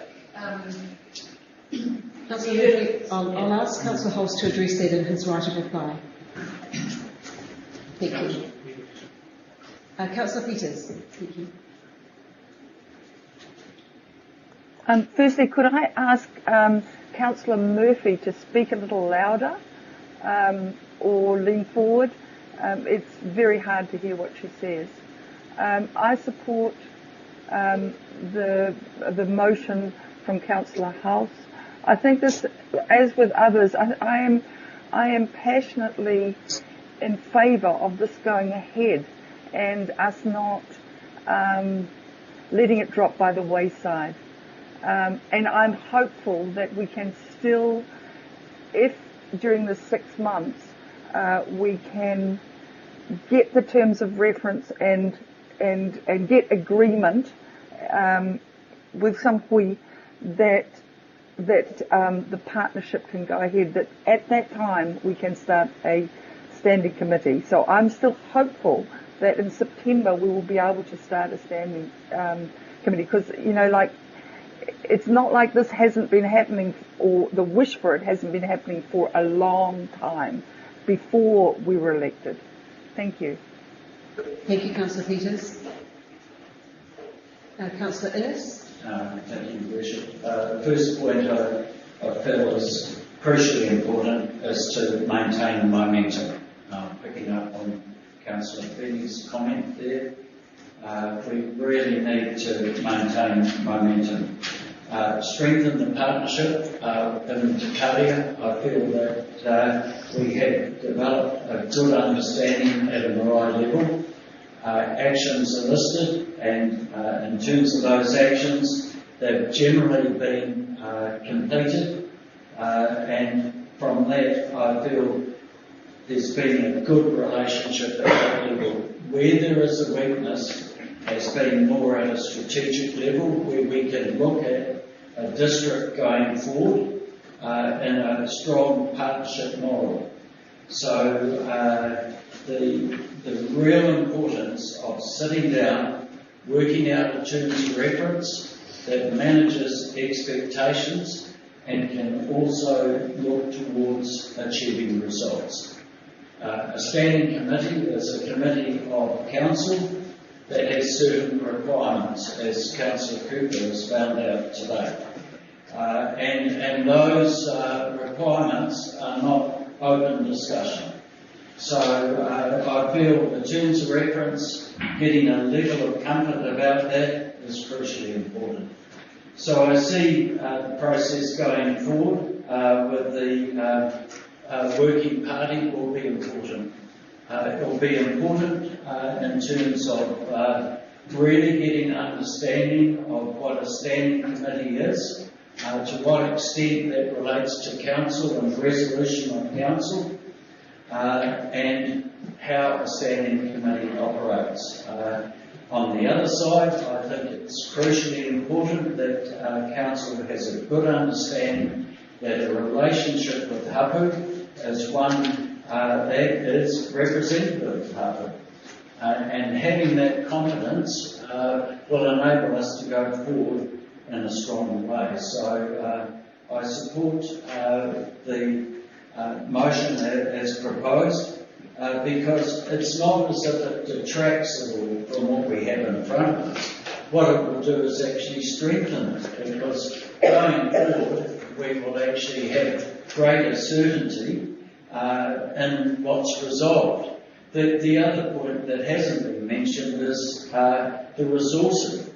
And in any of these things, there needs to be resource enable it to be effective. So I'm pleased to see the solution that staff have recommended here under 2. So it's with pleasure I support this, and I don't think it detracts at all from the recommendations that we have in front of us. Thank you, Your Worship. Thank you, Councillor Ennis.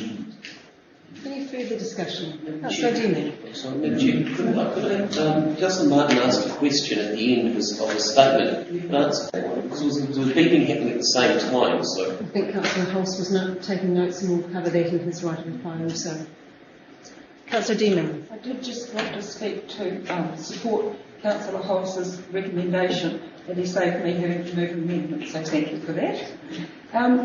One of the issues that's really bothering me is that it's very obvious, judging from the contact that some of us have had, and I have had a lot from different sectors, the community was not aware that this was coming up for discussion until now. And our catchphrase recently has been transparency, openness, communication, and we haven't. And I think unless we take the community with us, both the Maori community and the general community, in whatever direction we go, then it's not going to be successful. And that really concerns me. I think I'm repeating what I said at the first meeting, which is if we rush this and push it, it's not going to succeed. What we're going to get is animosity and pushback from both the Maori community and the general community. So I'm really, really happy to support Councillor Hulse's recommendation. Thank you, Councillor Demon.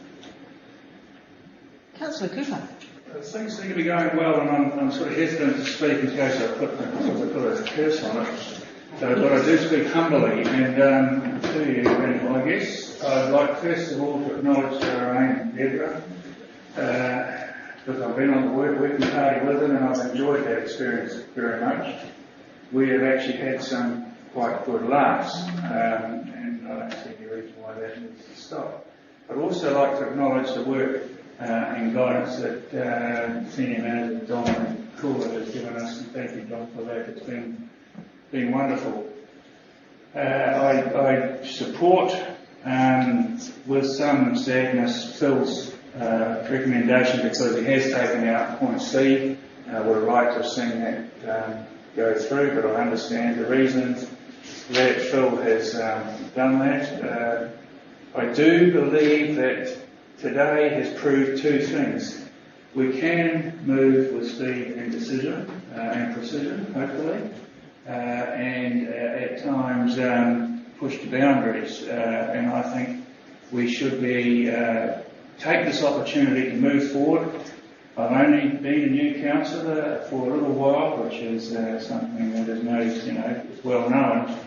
However, I do know that this community desperately needs a relationship that is stronger than it is and more robust than it is. So therefore, I would ask our councillors and offer support of this, and also, as has been a consistent theme through the negotiations in the working party, that we do not, that we have good, great representation from Hapu, but also that those Maori people who are not related to a Hapu, some may call them described as urban Maori, have a voice and a pathway to be heard in this council.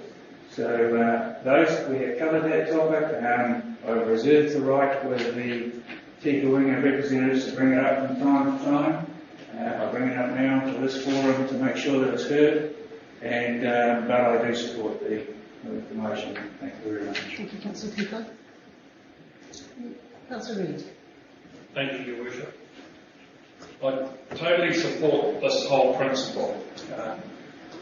There's nothing I'd like to see better than a closer-knit community, and this is one way of us heading towards that. We've only got one opportunity to get this right. If we blow this, it's going to come back and take such a big chunk out of us that the Whanau will come back. One of the guiding principles we worked on was no one will be left behind. Now, the phone calls that Councillor Martin was received yesterday and for late evening, as I did myself yesterday.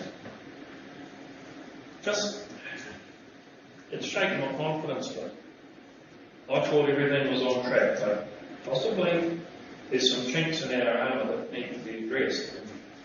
Those concerns are obviously not so much in this room, but between Te Pereira and Te Whangarei. Now, we need to get those sorted, and the sooner the better.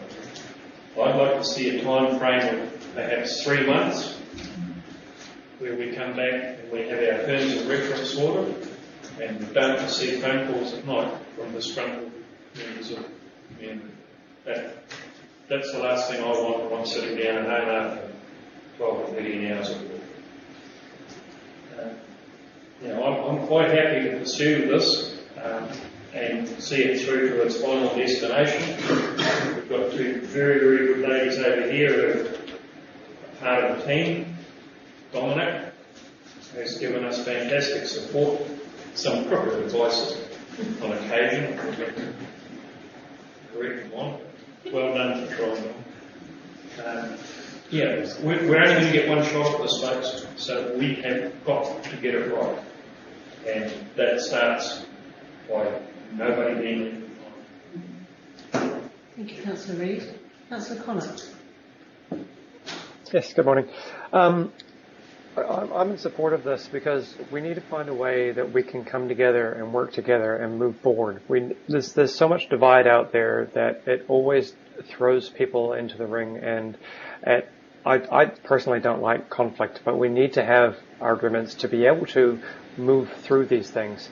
And in order to actually get something set up so that we can progress and actually come together, I think it's a great idea, because I appreciate the fact that there's people out there that don't support other people, and I know there's people out there that don't support my ideas personally, and that's how it is. And I really hope that with the Maori side, they can, if they don't feel supported by them, go to the other group and be able to find a way through one way or another. Now, we can't all agree with everything, but we have to try to find a way forward. The system is as it is, and in order to get more understanding from our side for Maoridom or the iwi and hapu, we need to be able to work with the system that is and change it to work for everybody as best as possible.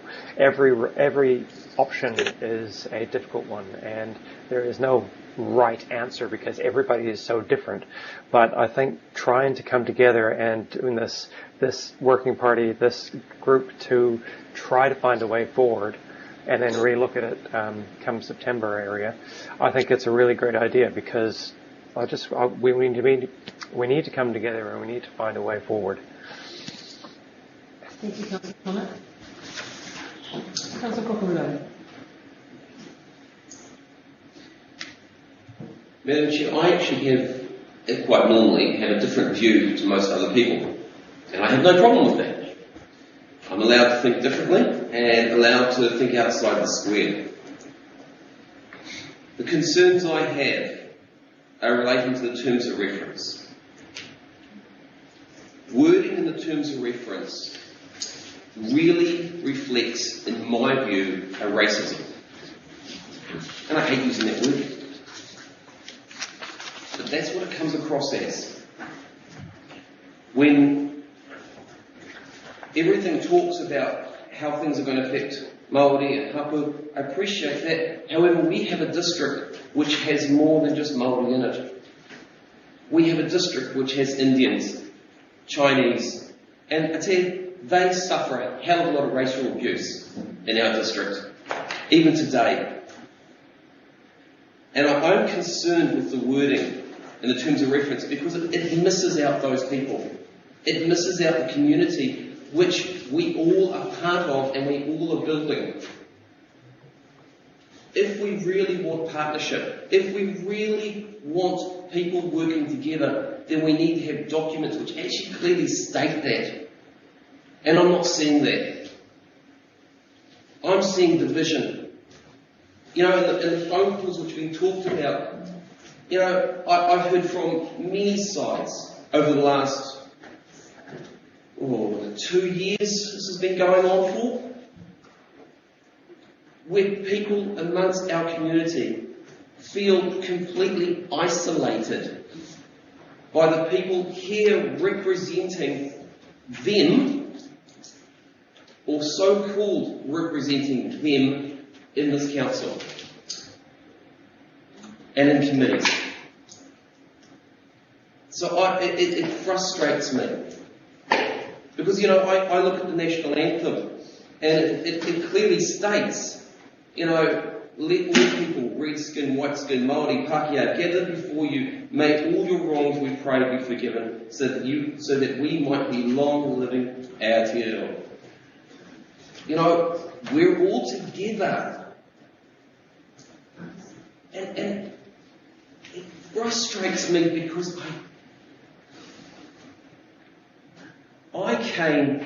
my grandfather came to New Zealand because in Italy he was being persecuted, thank you, Councillor Ding.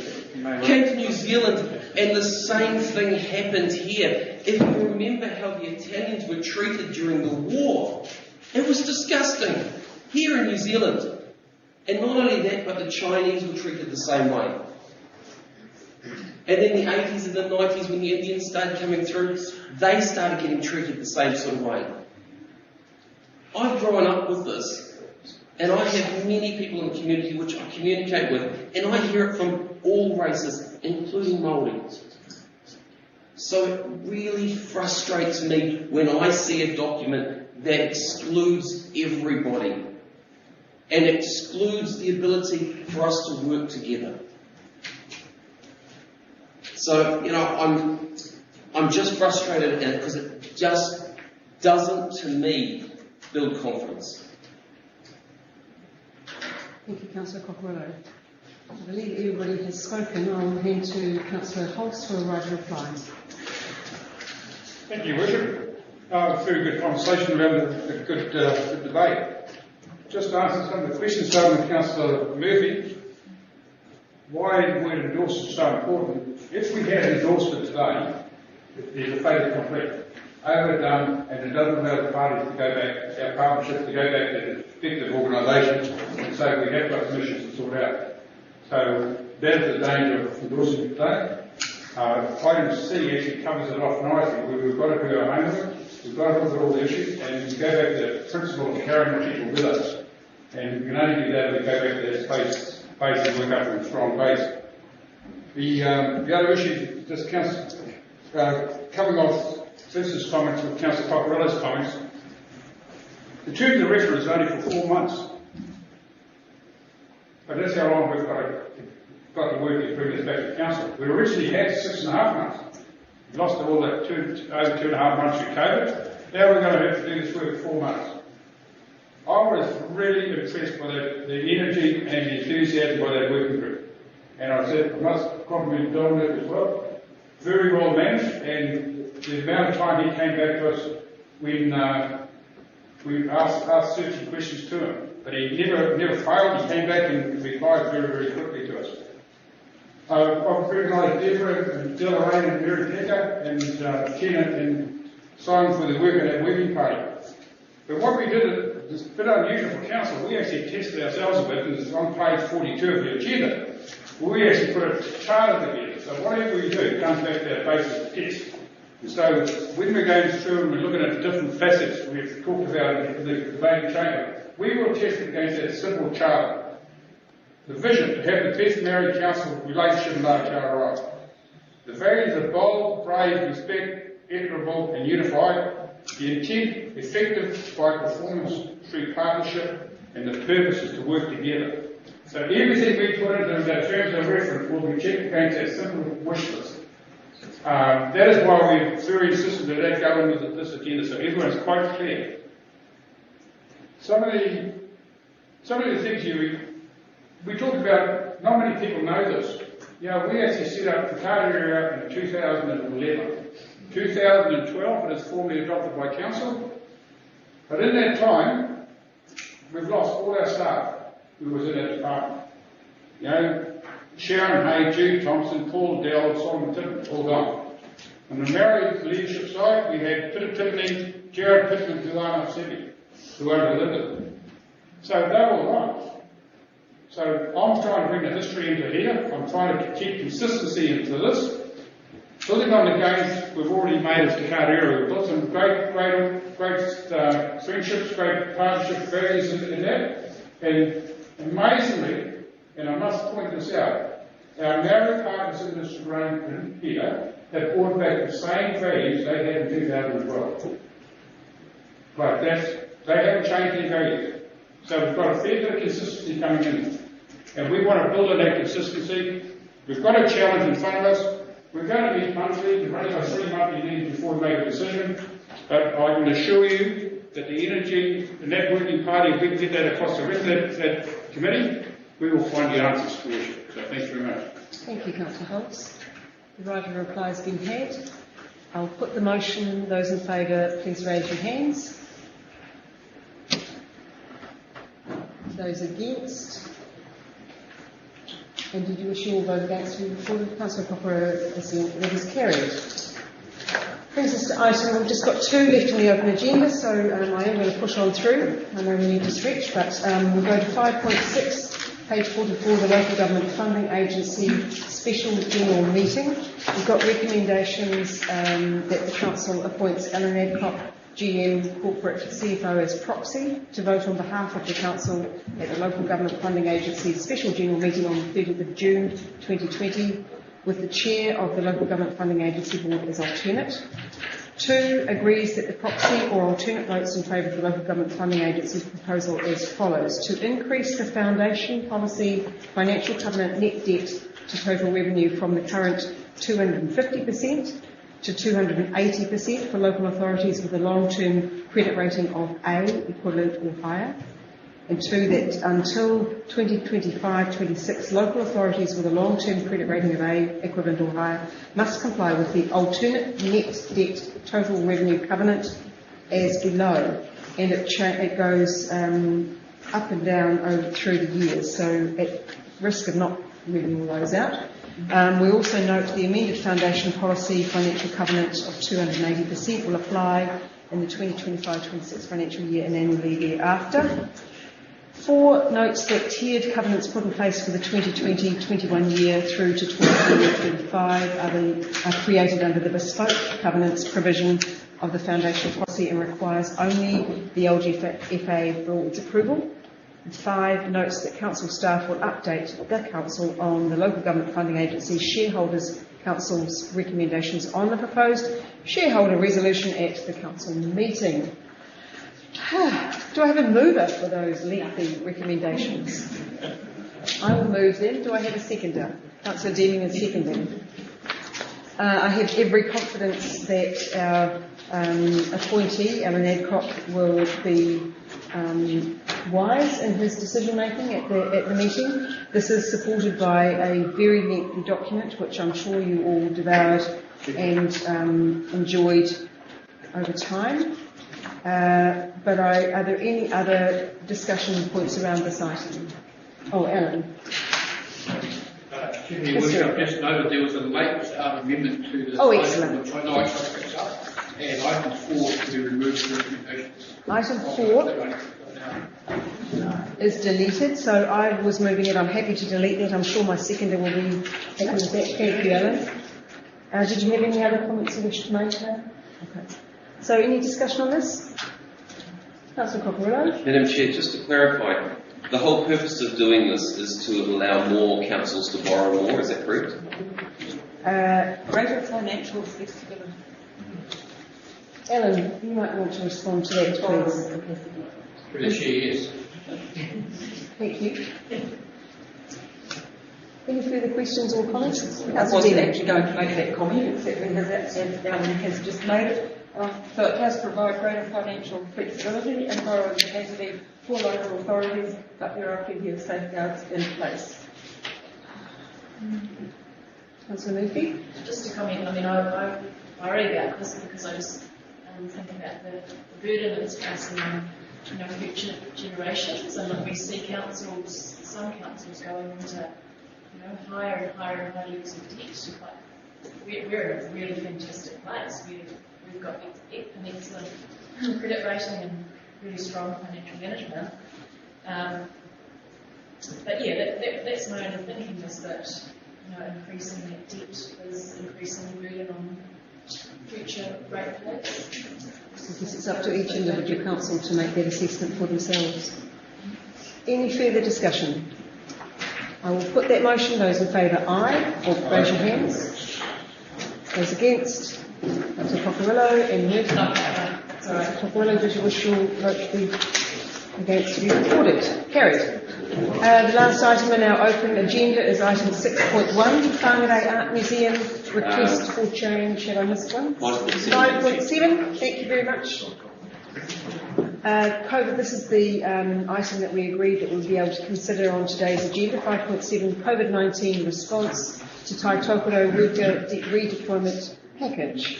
The recommendations are that the Council approve Council entering into an agreement with the Ministry of Business, Innovation and Employment to receive $9.32 million of funding to be used for local worker redeployment. 2, that Council approve Council entering into agreements with the Northland Councils, Whanau District Council, Kaipara District Council and the Northland Regional Council, and the New Zealand Transport Agency to ensure delivery of the agreement in item 1. And 3, that the Council delegates to the Chief Executive the authority to finalise the terms and conditions of the agreements in recommendations 1 and 2. Do I have a mover for those recommendations? To enable money to be given to the worker redeployment program. Councillor Murphy has moved. Councillor Innes is seconding.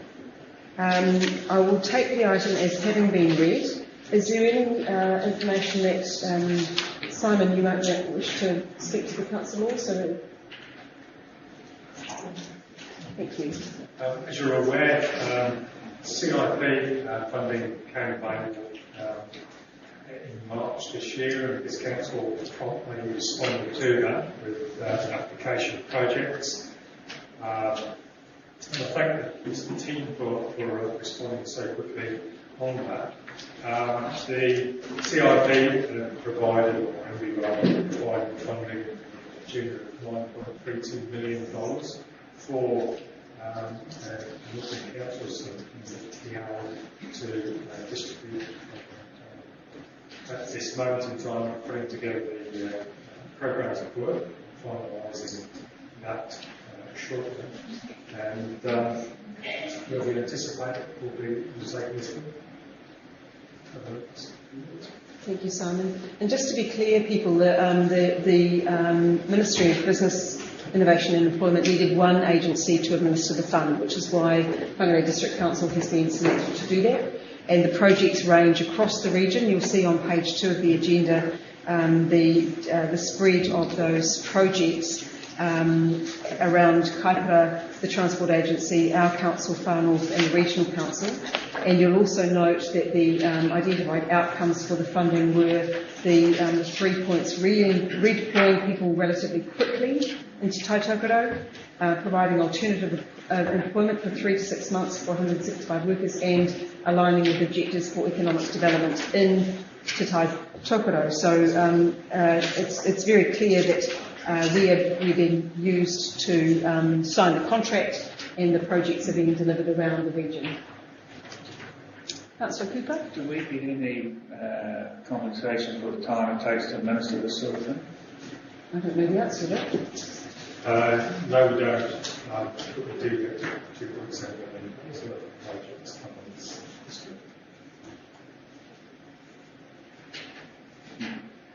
year. Councillor Murphy and Councillor Cooper? Yeah, well, this is excellent because, like you see, that is a whole lot of money to be spent in that district.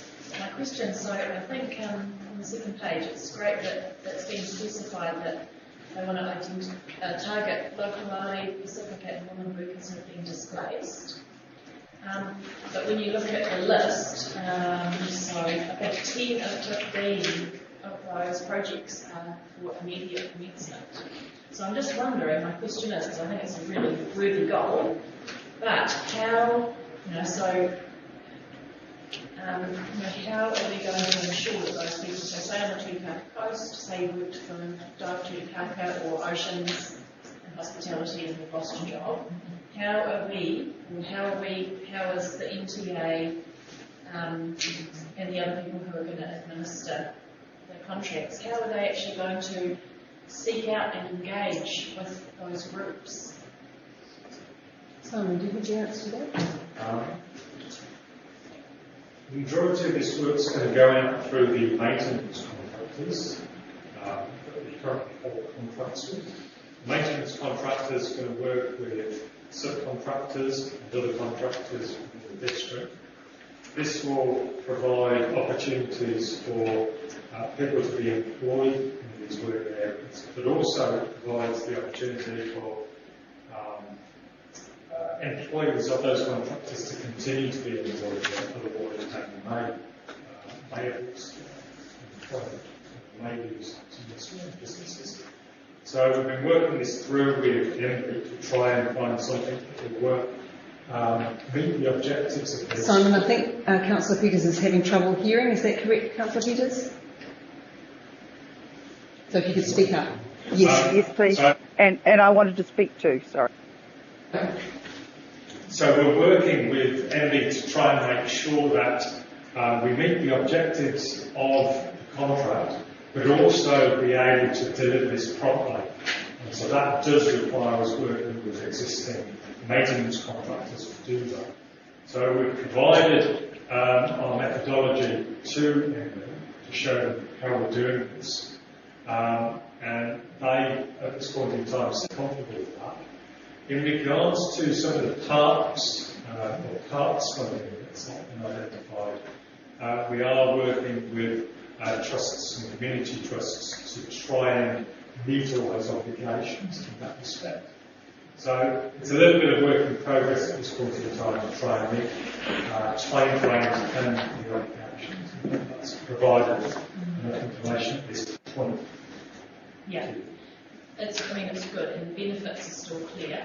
It would be interesting, is there any report back requirements that we will need to at the end say, well, actually, we did re-employ all these people and also, look at breaking it down to who they are. There is significant reporting that is required as part of this contract. To show that we're meeting the objectives, and though that reporting is ongoing throughout the time period that this will run, and so we will provide that information to the council as well. Excellent, thank you, Simon. That's good. Thank you. Councillor Cockerillo, Peter's then platform. Through you, Madam Chair, probably another question that Simon might be able to answer. It talks about the targets. Now, this is Tokoro funding. And we will be administering it. But some of the targets seem very specified. For example, Māori Pacific woman, and then it turns around and goes and says, who reside in Northland region, but targeting Māori Pacific businesses. Does this mean that the funding is also available for those who are not Māori and not Pacific and not women who have been displaced by war? Simon, do you have a response to that? In total, we see that there's probably going to be something in the order of about 300 people employed to work on this. And as you have noted, if you've looked in the contract, there is targets with regards to employing people outside the industry. And what we see is that will be very much be a mix. Obviously, there is some targets that will be a bit of a mix.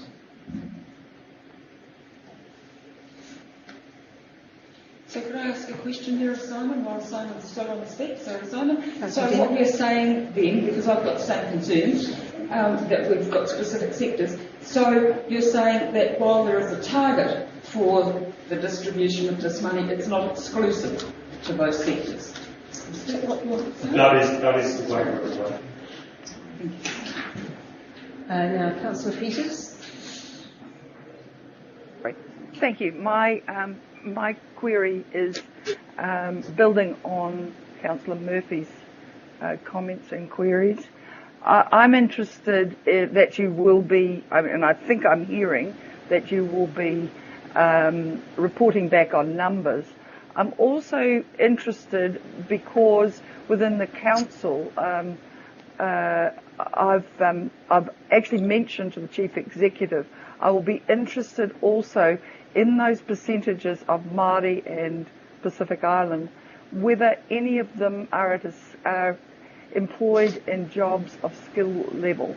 So I'm just observing. I mean, I haven't actually asked as a councillor what percentages of Māori we employ at skilled level. So I'm just following through with that. I'm assuming you're saying that the actual percentages will come forward. I'm further asking about the skill level of the people who are being employed. Thank you. Thank you, Councillor Peters. For that to be noted. Councillor Cutforth. Thank you, Your Worship. I'm assuming that we put in for far more than what we've got. And while I'm very pleased to see, particularly from our cycle trail, which I didn't know assistance, actually getting some funding, which is absolutely fantastic, I wondered if there are other projects that we have on our next short list or long list or something else that didn't come through in this, but we've got another tranche that might be funded in the future, and that's really a question for this week. Do you have interest? Yes, we're applying for, or to all the funds that come our way at this point in time. So we've got a huge spreadsheet trying to manage the applications that we've got currently. We applied for 43.5 million within the CI fund, and we got 9.32 million, which isn't a backwards. There are lots of other opportunities at this point. If I can just follow up. So we applied for 45, and we got 9, so you're talking about the regional application. So in terms of Whangarei, I'm just wondering what did we apply for and what did we get in terms of the ratio?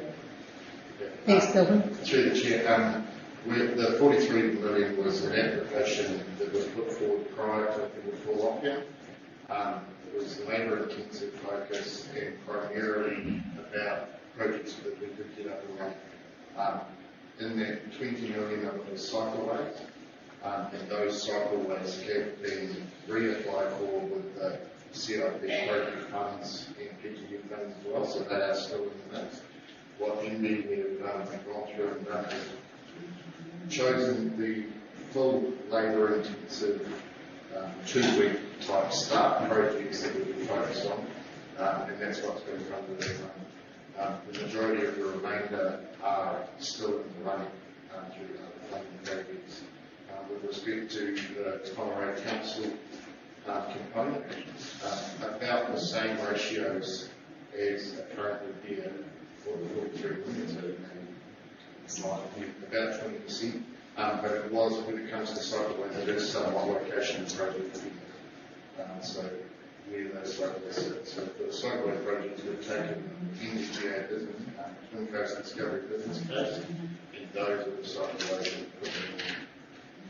Thank you. Can I just make a plea on, sort of following on here from Councillor Murphy, that a number of the projects are not necessarily things that a young female worker from Tūkaka hospitality sector is going to necessarily be able to move into. So if we can think about how we can rejig any projects in some way to accommodate different skills, I guess, or make them more attractive for people to reskill, even if it's only temporarily, that would be good, because I am really concerned that the whole shovelry thing has got a particular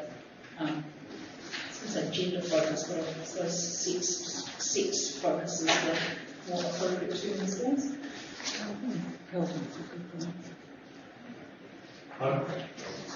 Just addressing that, we are working with Ministry of Social Development at the moment. There are approximately 120 forestry workers who have lost their roles since COVID, and about 130 construction related industry workers who've lost their roles since COVID as well. Those will most likely be the primary targets for a number of these projects for the roading type thing. But there is opportunity for some of the parks projects and the litter collection projects and the likes to actually engage these people should start assisting. Noting that the majority of these projects are 3 to 6 months duration, so they potentially if further projects come and further funding, it is a gateway to long-term employment. It is a moment seen as a transition to holding people. What EMB have undertaken is that if people are engaged on fixed-term contracts for a short duration, they will not be negatively impacted by stand downs or anything else that they have to return to the So there is a possibility. Just a bit concerned that tooth and nail technicians may not necessarily want to become written. Thank you. Councillor Benny? Really pleased about the money going towards this, especially the roadside cleanup. Now,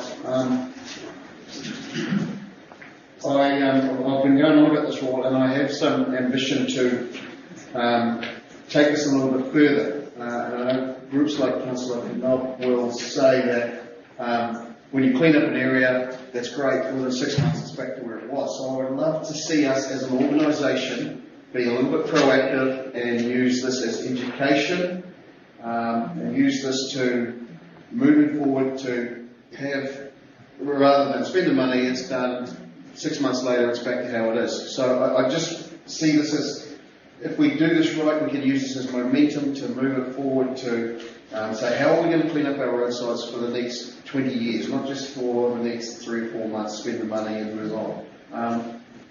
There's nothing in here about in the future, and I just would like to see us maybe use this as some momentum. Thank you, Councillor Benny. Councillor Golightly. At the risk of this being a really dumb question, on attachment 1, with the descriptions of all the projects, we've got number 1 as removal of self-seeded roadside trees, and then we've got the same thing again down in number 5, both for well, I'm kind of just thinking that it may have been answered, or I'm just not paying attention. Sorry, but thank you, Councillor Golightly, for that question. One's spent at TI, the other one's for the local council. Excellent. Councillor Ennis? Thank you, Worship. Just following on from Councillor Benny, I really see that the relationship that's developed with central government is important.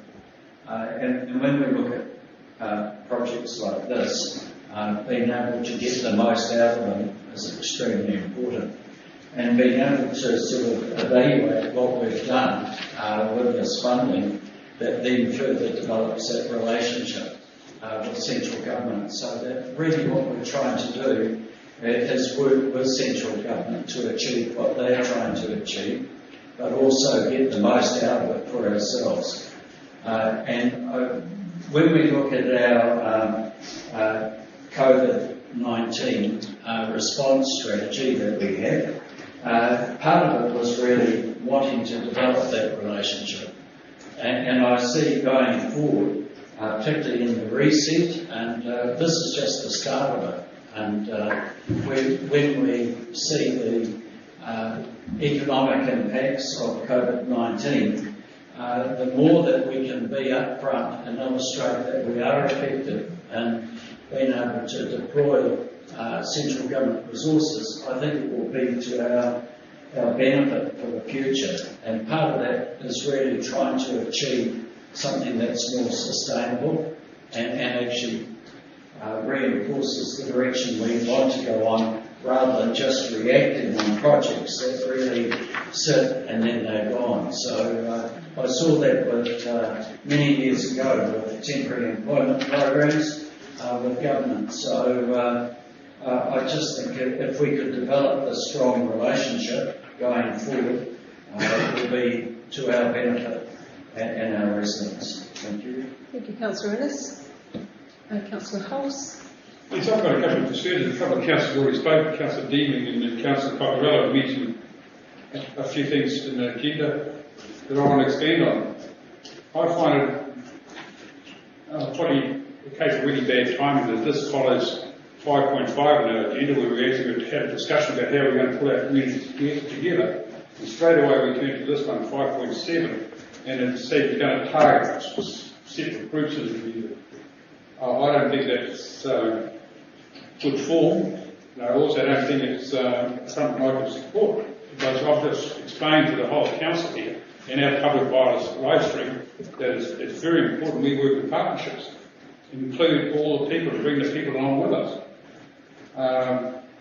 The other interesting thing is, at the beginning of this term of our government, they actually provided $60 million for forestry work through the PDF fund to get, quote Minister Jones, get the cousins off the couch.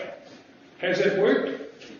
And this now looks very much like the former PEP scheme that was in place years ago. But the only difference there is we're expecting our council to pick up the responsibility for health and safety. It's going to be a very expensive exercise, but no contractor is going to take more employees on unless all those costs are covered. So there's some more issues than just looking at this gift force from the mouth, because those issues aren't covered off in the agenda. Now, we as councillors also know there's pros and cons to everything we see in this change. So we've got to take notice of what's happening here. I'd like to see a report of what return we got on that $60 million in Northern forestry before we enter this type of arrangement, because we're just overloading our contractors with, I'd say, it's not work. It's a full-up that they've got to carry the risk. So we're passing our risk to our contractors. We don't even know what terms we're going to negotiate with our contractors. That's not in the agenda. You know, so there's a lot of missing things. So unfortunately, I won't be supporting it. Thank you. Councillor House, any further debate? Councillor Reid. Thank you, Your Worship. I can see a few contractors here rubbing their hands, especially when they look at that NZTA figure. I can see a lot of profit, not a lot of action. It would be nice to see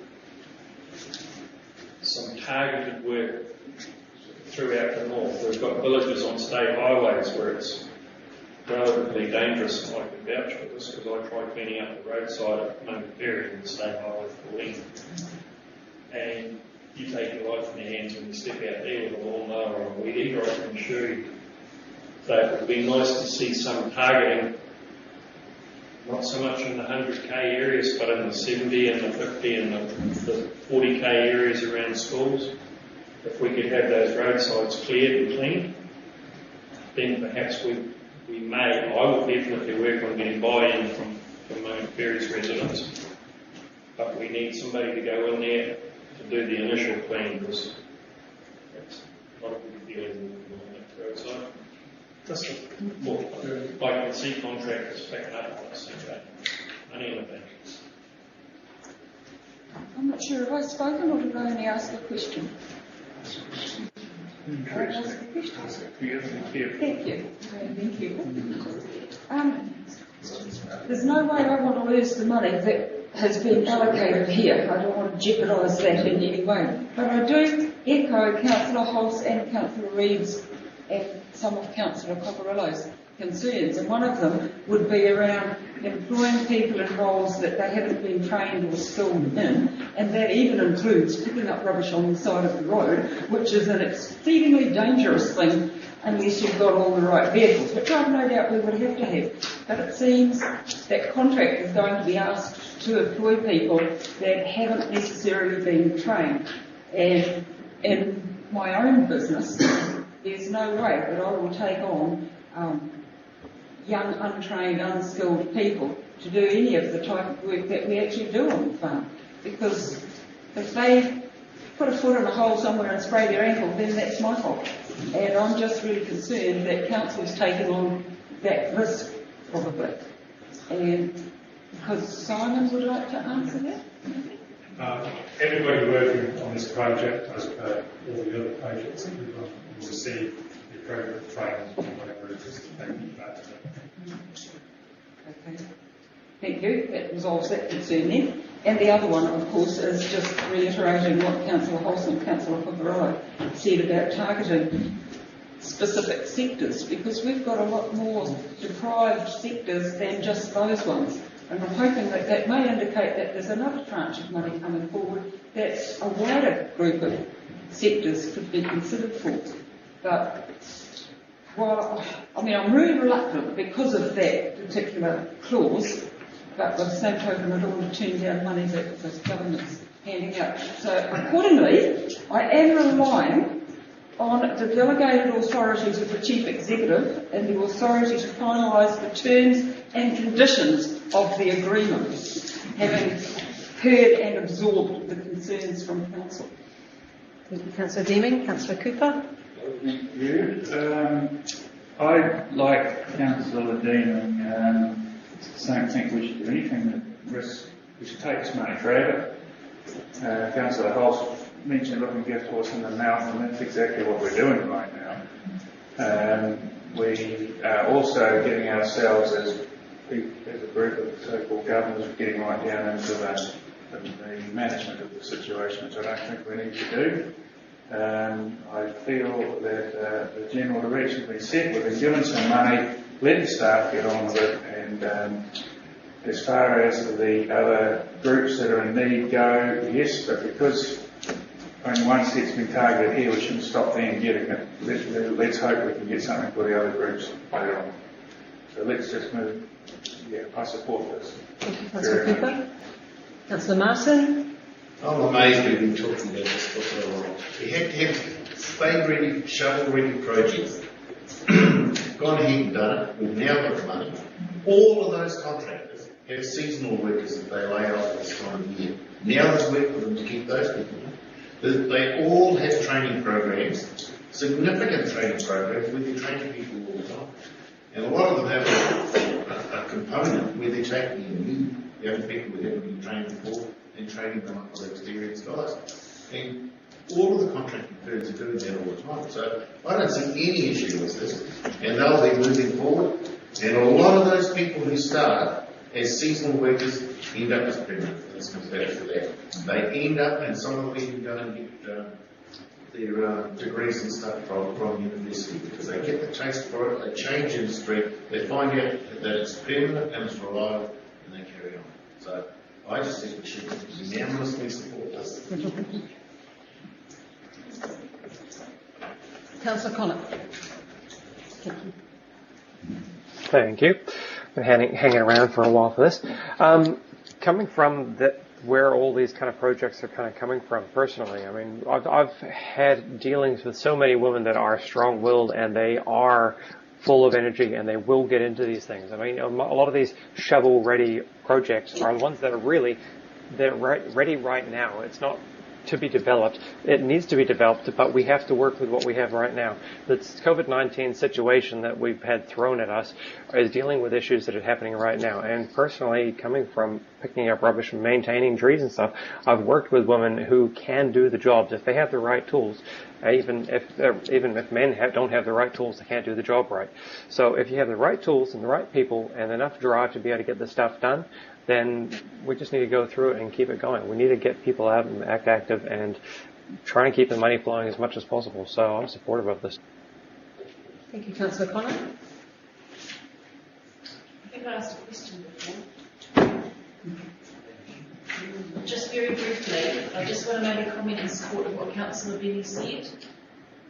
Really, it's our responsibility to make sure we are strategising so that when opportunities like this for shovel-ready projects come along, we actually have quality, far-reaching, long-sighted projects ready to go, such as educational projects. And when you look at what other councils are getting money for, like is it Hawke's Bay or Hastings, who are building a multi-million-dollar recycling plant. You know, those are the kind of things that would have ongoing benefits rather than just, killing trees on the side of the road. So I agree with Councillor Benny's strategy long-term view. Thank you, Councillor Murphy. These projects meet the criteria for the Cabinet funding of $9.3 million into our region. Let's do it and get some people employed. I will put the motions. Those in favour, please raise your hands. Those against? Councillor Hulse. Carried. Item 6.1, Whangarei Art Museum, request for change to funding model. The recommendation is that Council notes the letter received from the Whangarei Art Museum Trust and considers this request along with the Community Funding Review 2020 recommendations when the review is presented to the Community Development Committee in due course. Do I have a remover? Councillor Cooper is declaring an interest as the Council appointed trustee on the Whangarei Art Museum Trust. Can I have a mover for the recommendations? Councillor Cockerillo is moving, Councillor Hulse is seconding the recommendation. Any discussion? Madam Chair, just from the way it's read, it's quite simple. We're receiving the letter. There's not much more we can do on that. The report is, the other review is coming, and I expect Councillor Cooper to be on top of that and making sure that's actually going to happen, as he is a man who likes to have process done. As much I can say about that. Councillor Cockerillo, that pretty much says it all. I'll put that motion. Those in favour, aye. Aye. Okay. Yep. And against? Nobody? Carried. Councillors, that brings us to the end of the open portion of our agenda. So we will take a break now. We've been sitting for nearly 2.5 hours. So I'd like to reconvene the meeting at 12 o'clock. So councillors who haven't been by the virtual meeting room, you will need to log off, and we will reopen in the confidential portion. But can I have somebody, before I do that, move us into confidential? Councillor Martin is moving, Councillor Innes is seconding. Those in favour, aye. Against? Carried. Thank you. So reconvene at midday.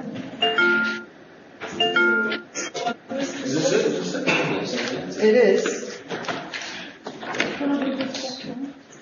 Just remembering that the recording is still happening, so it is now stopped.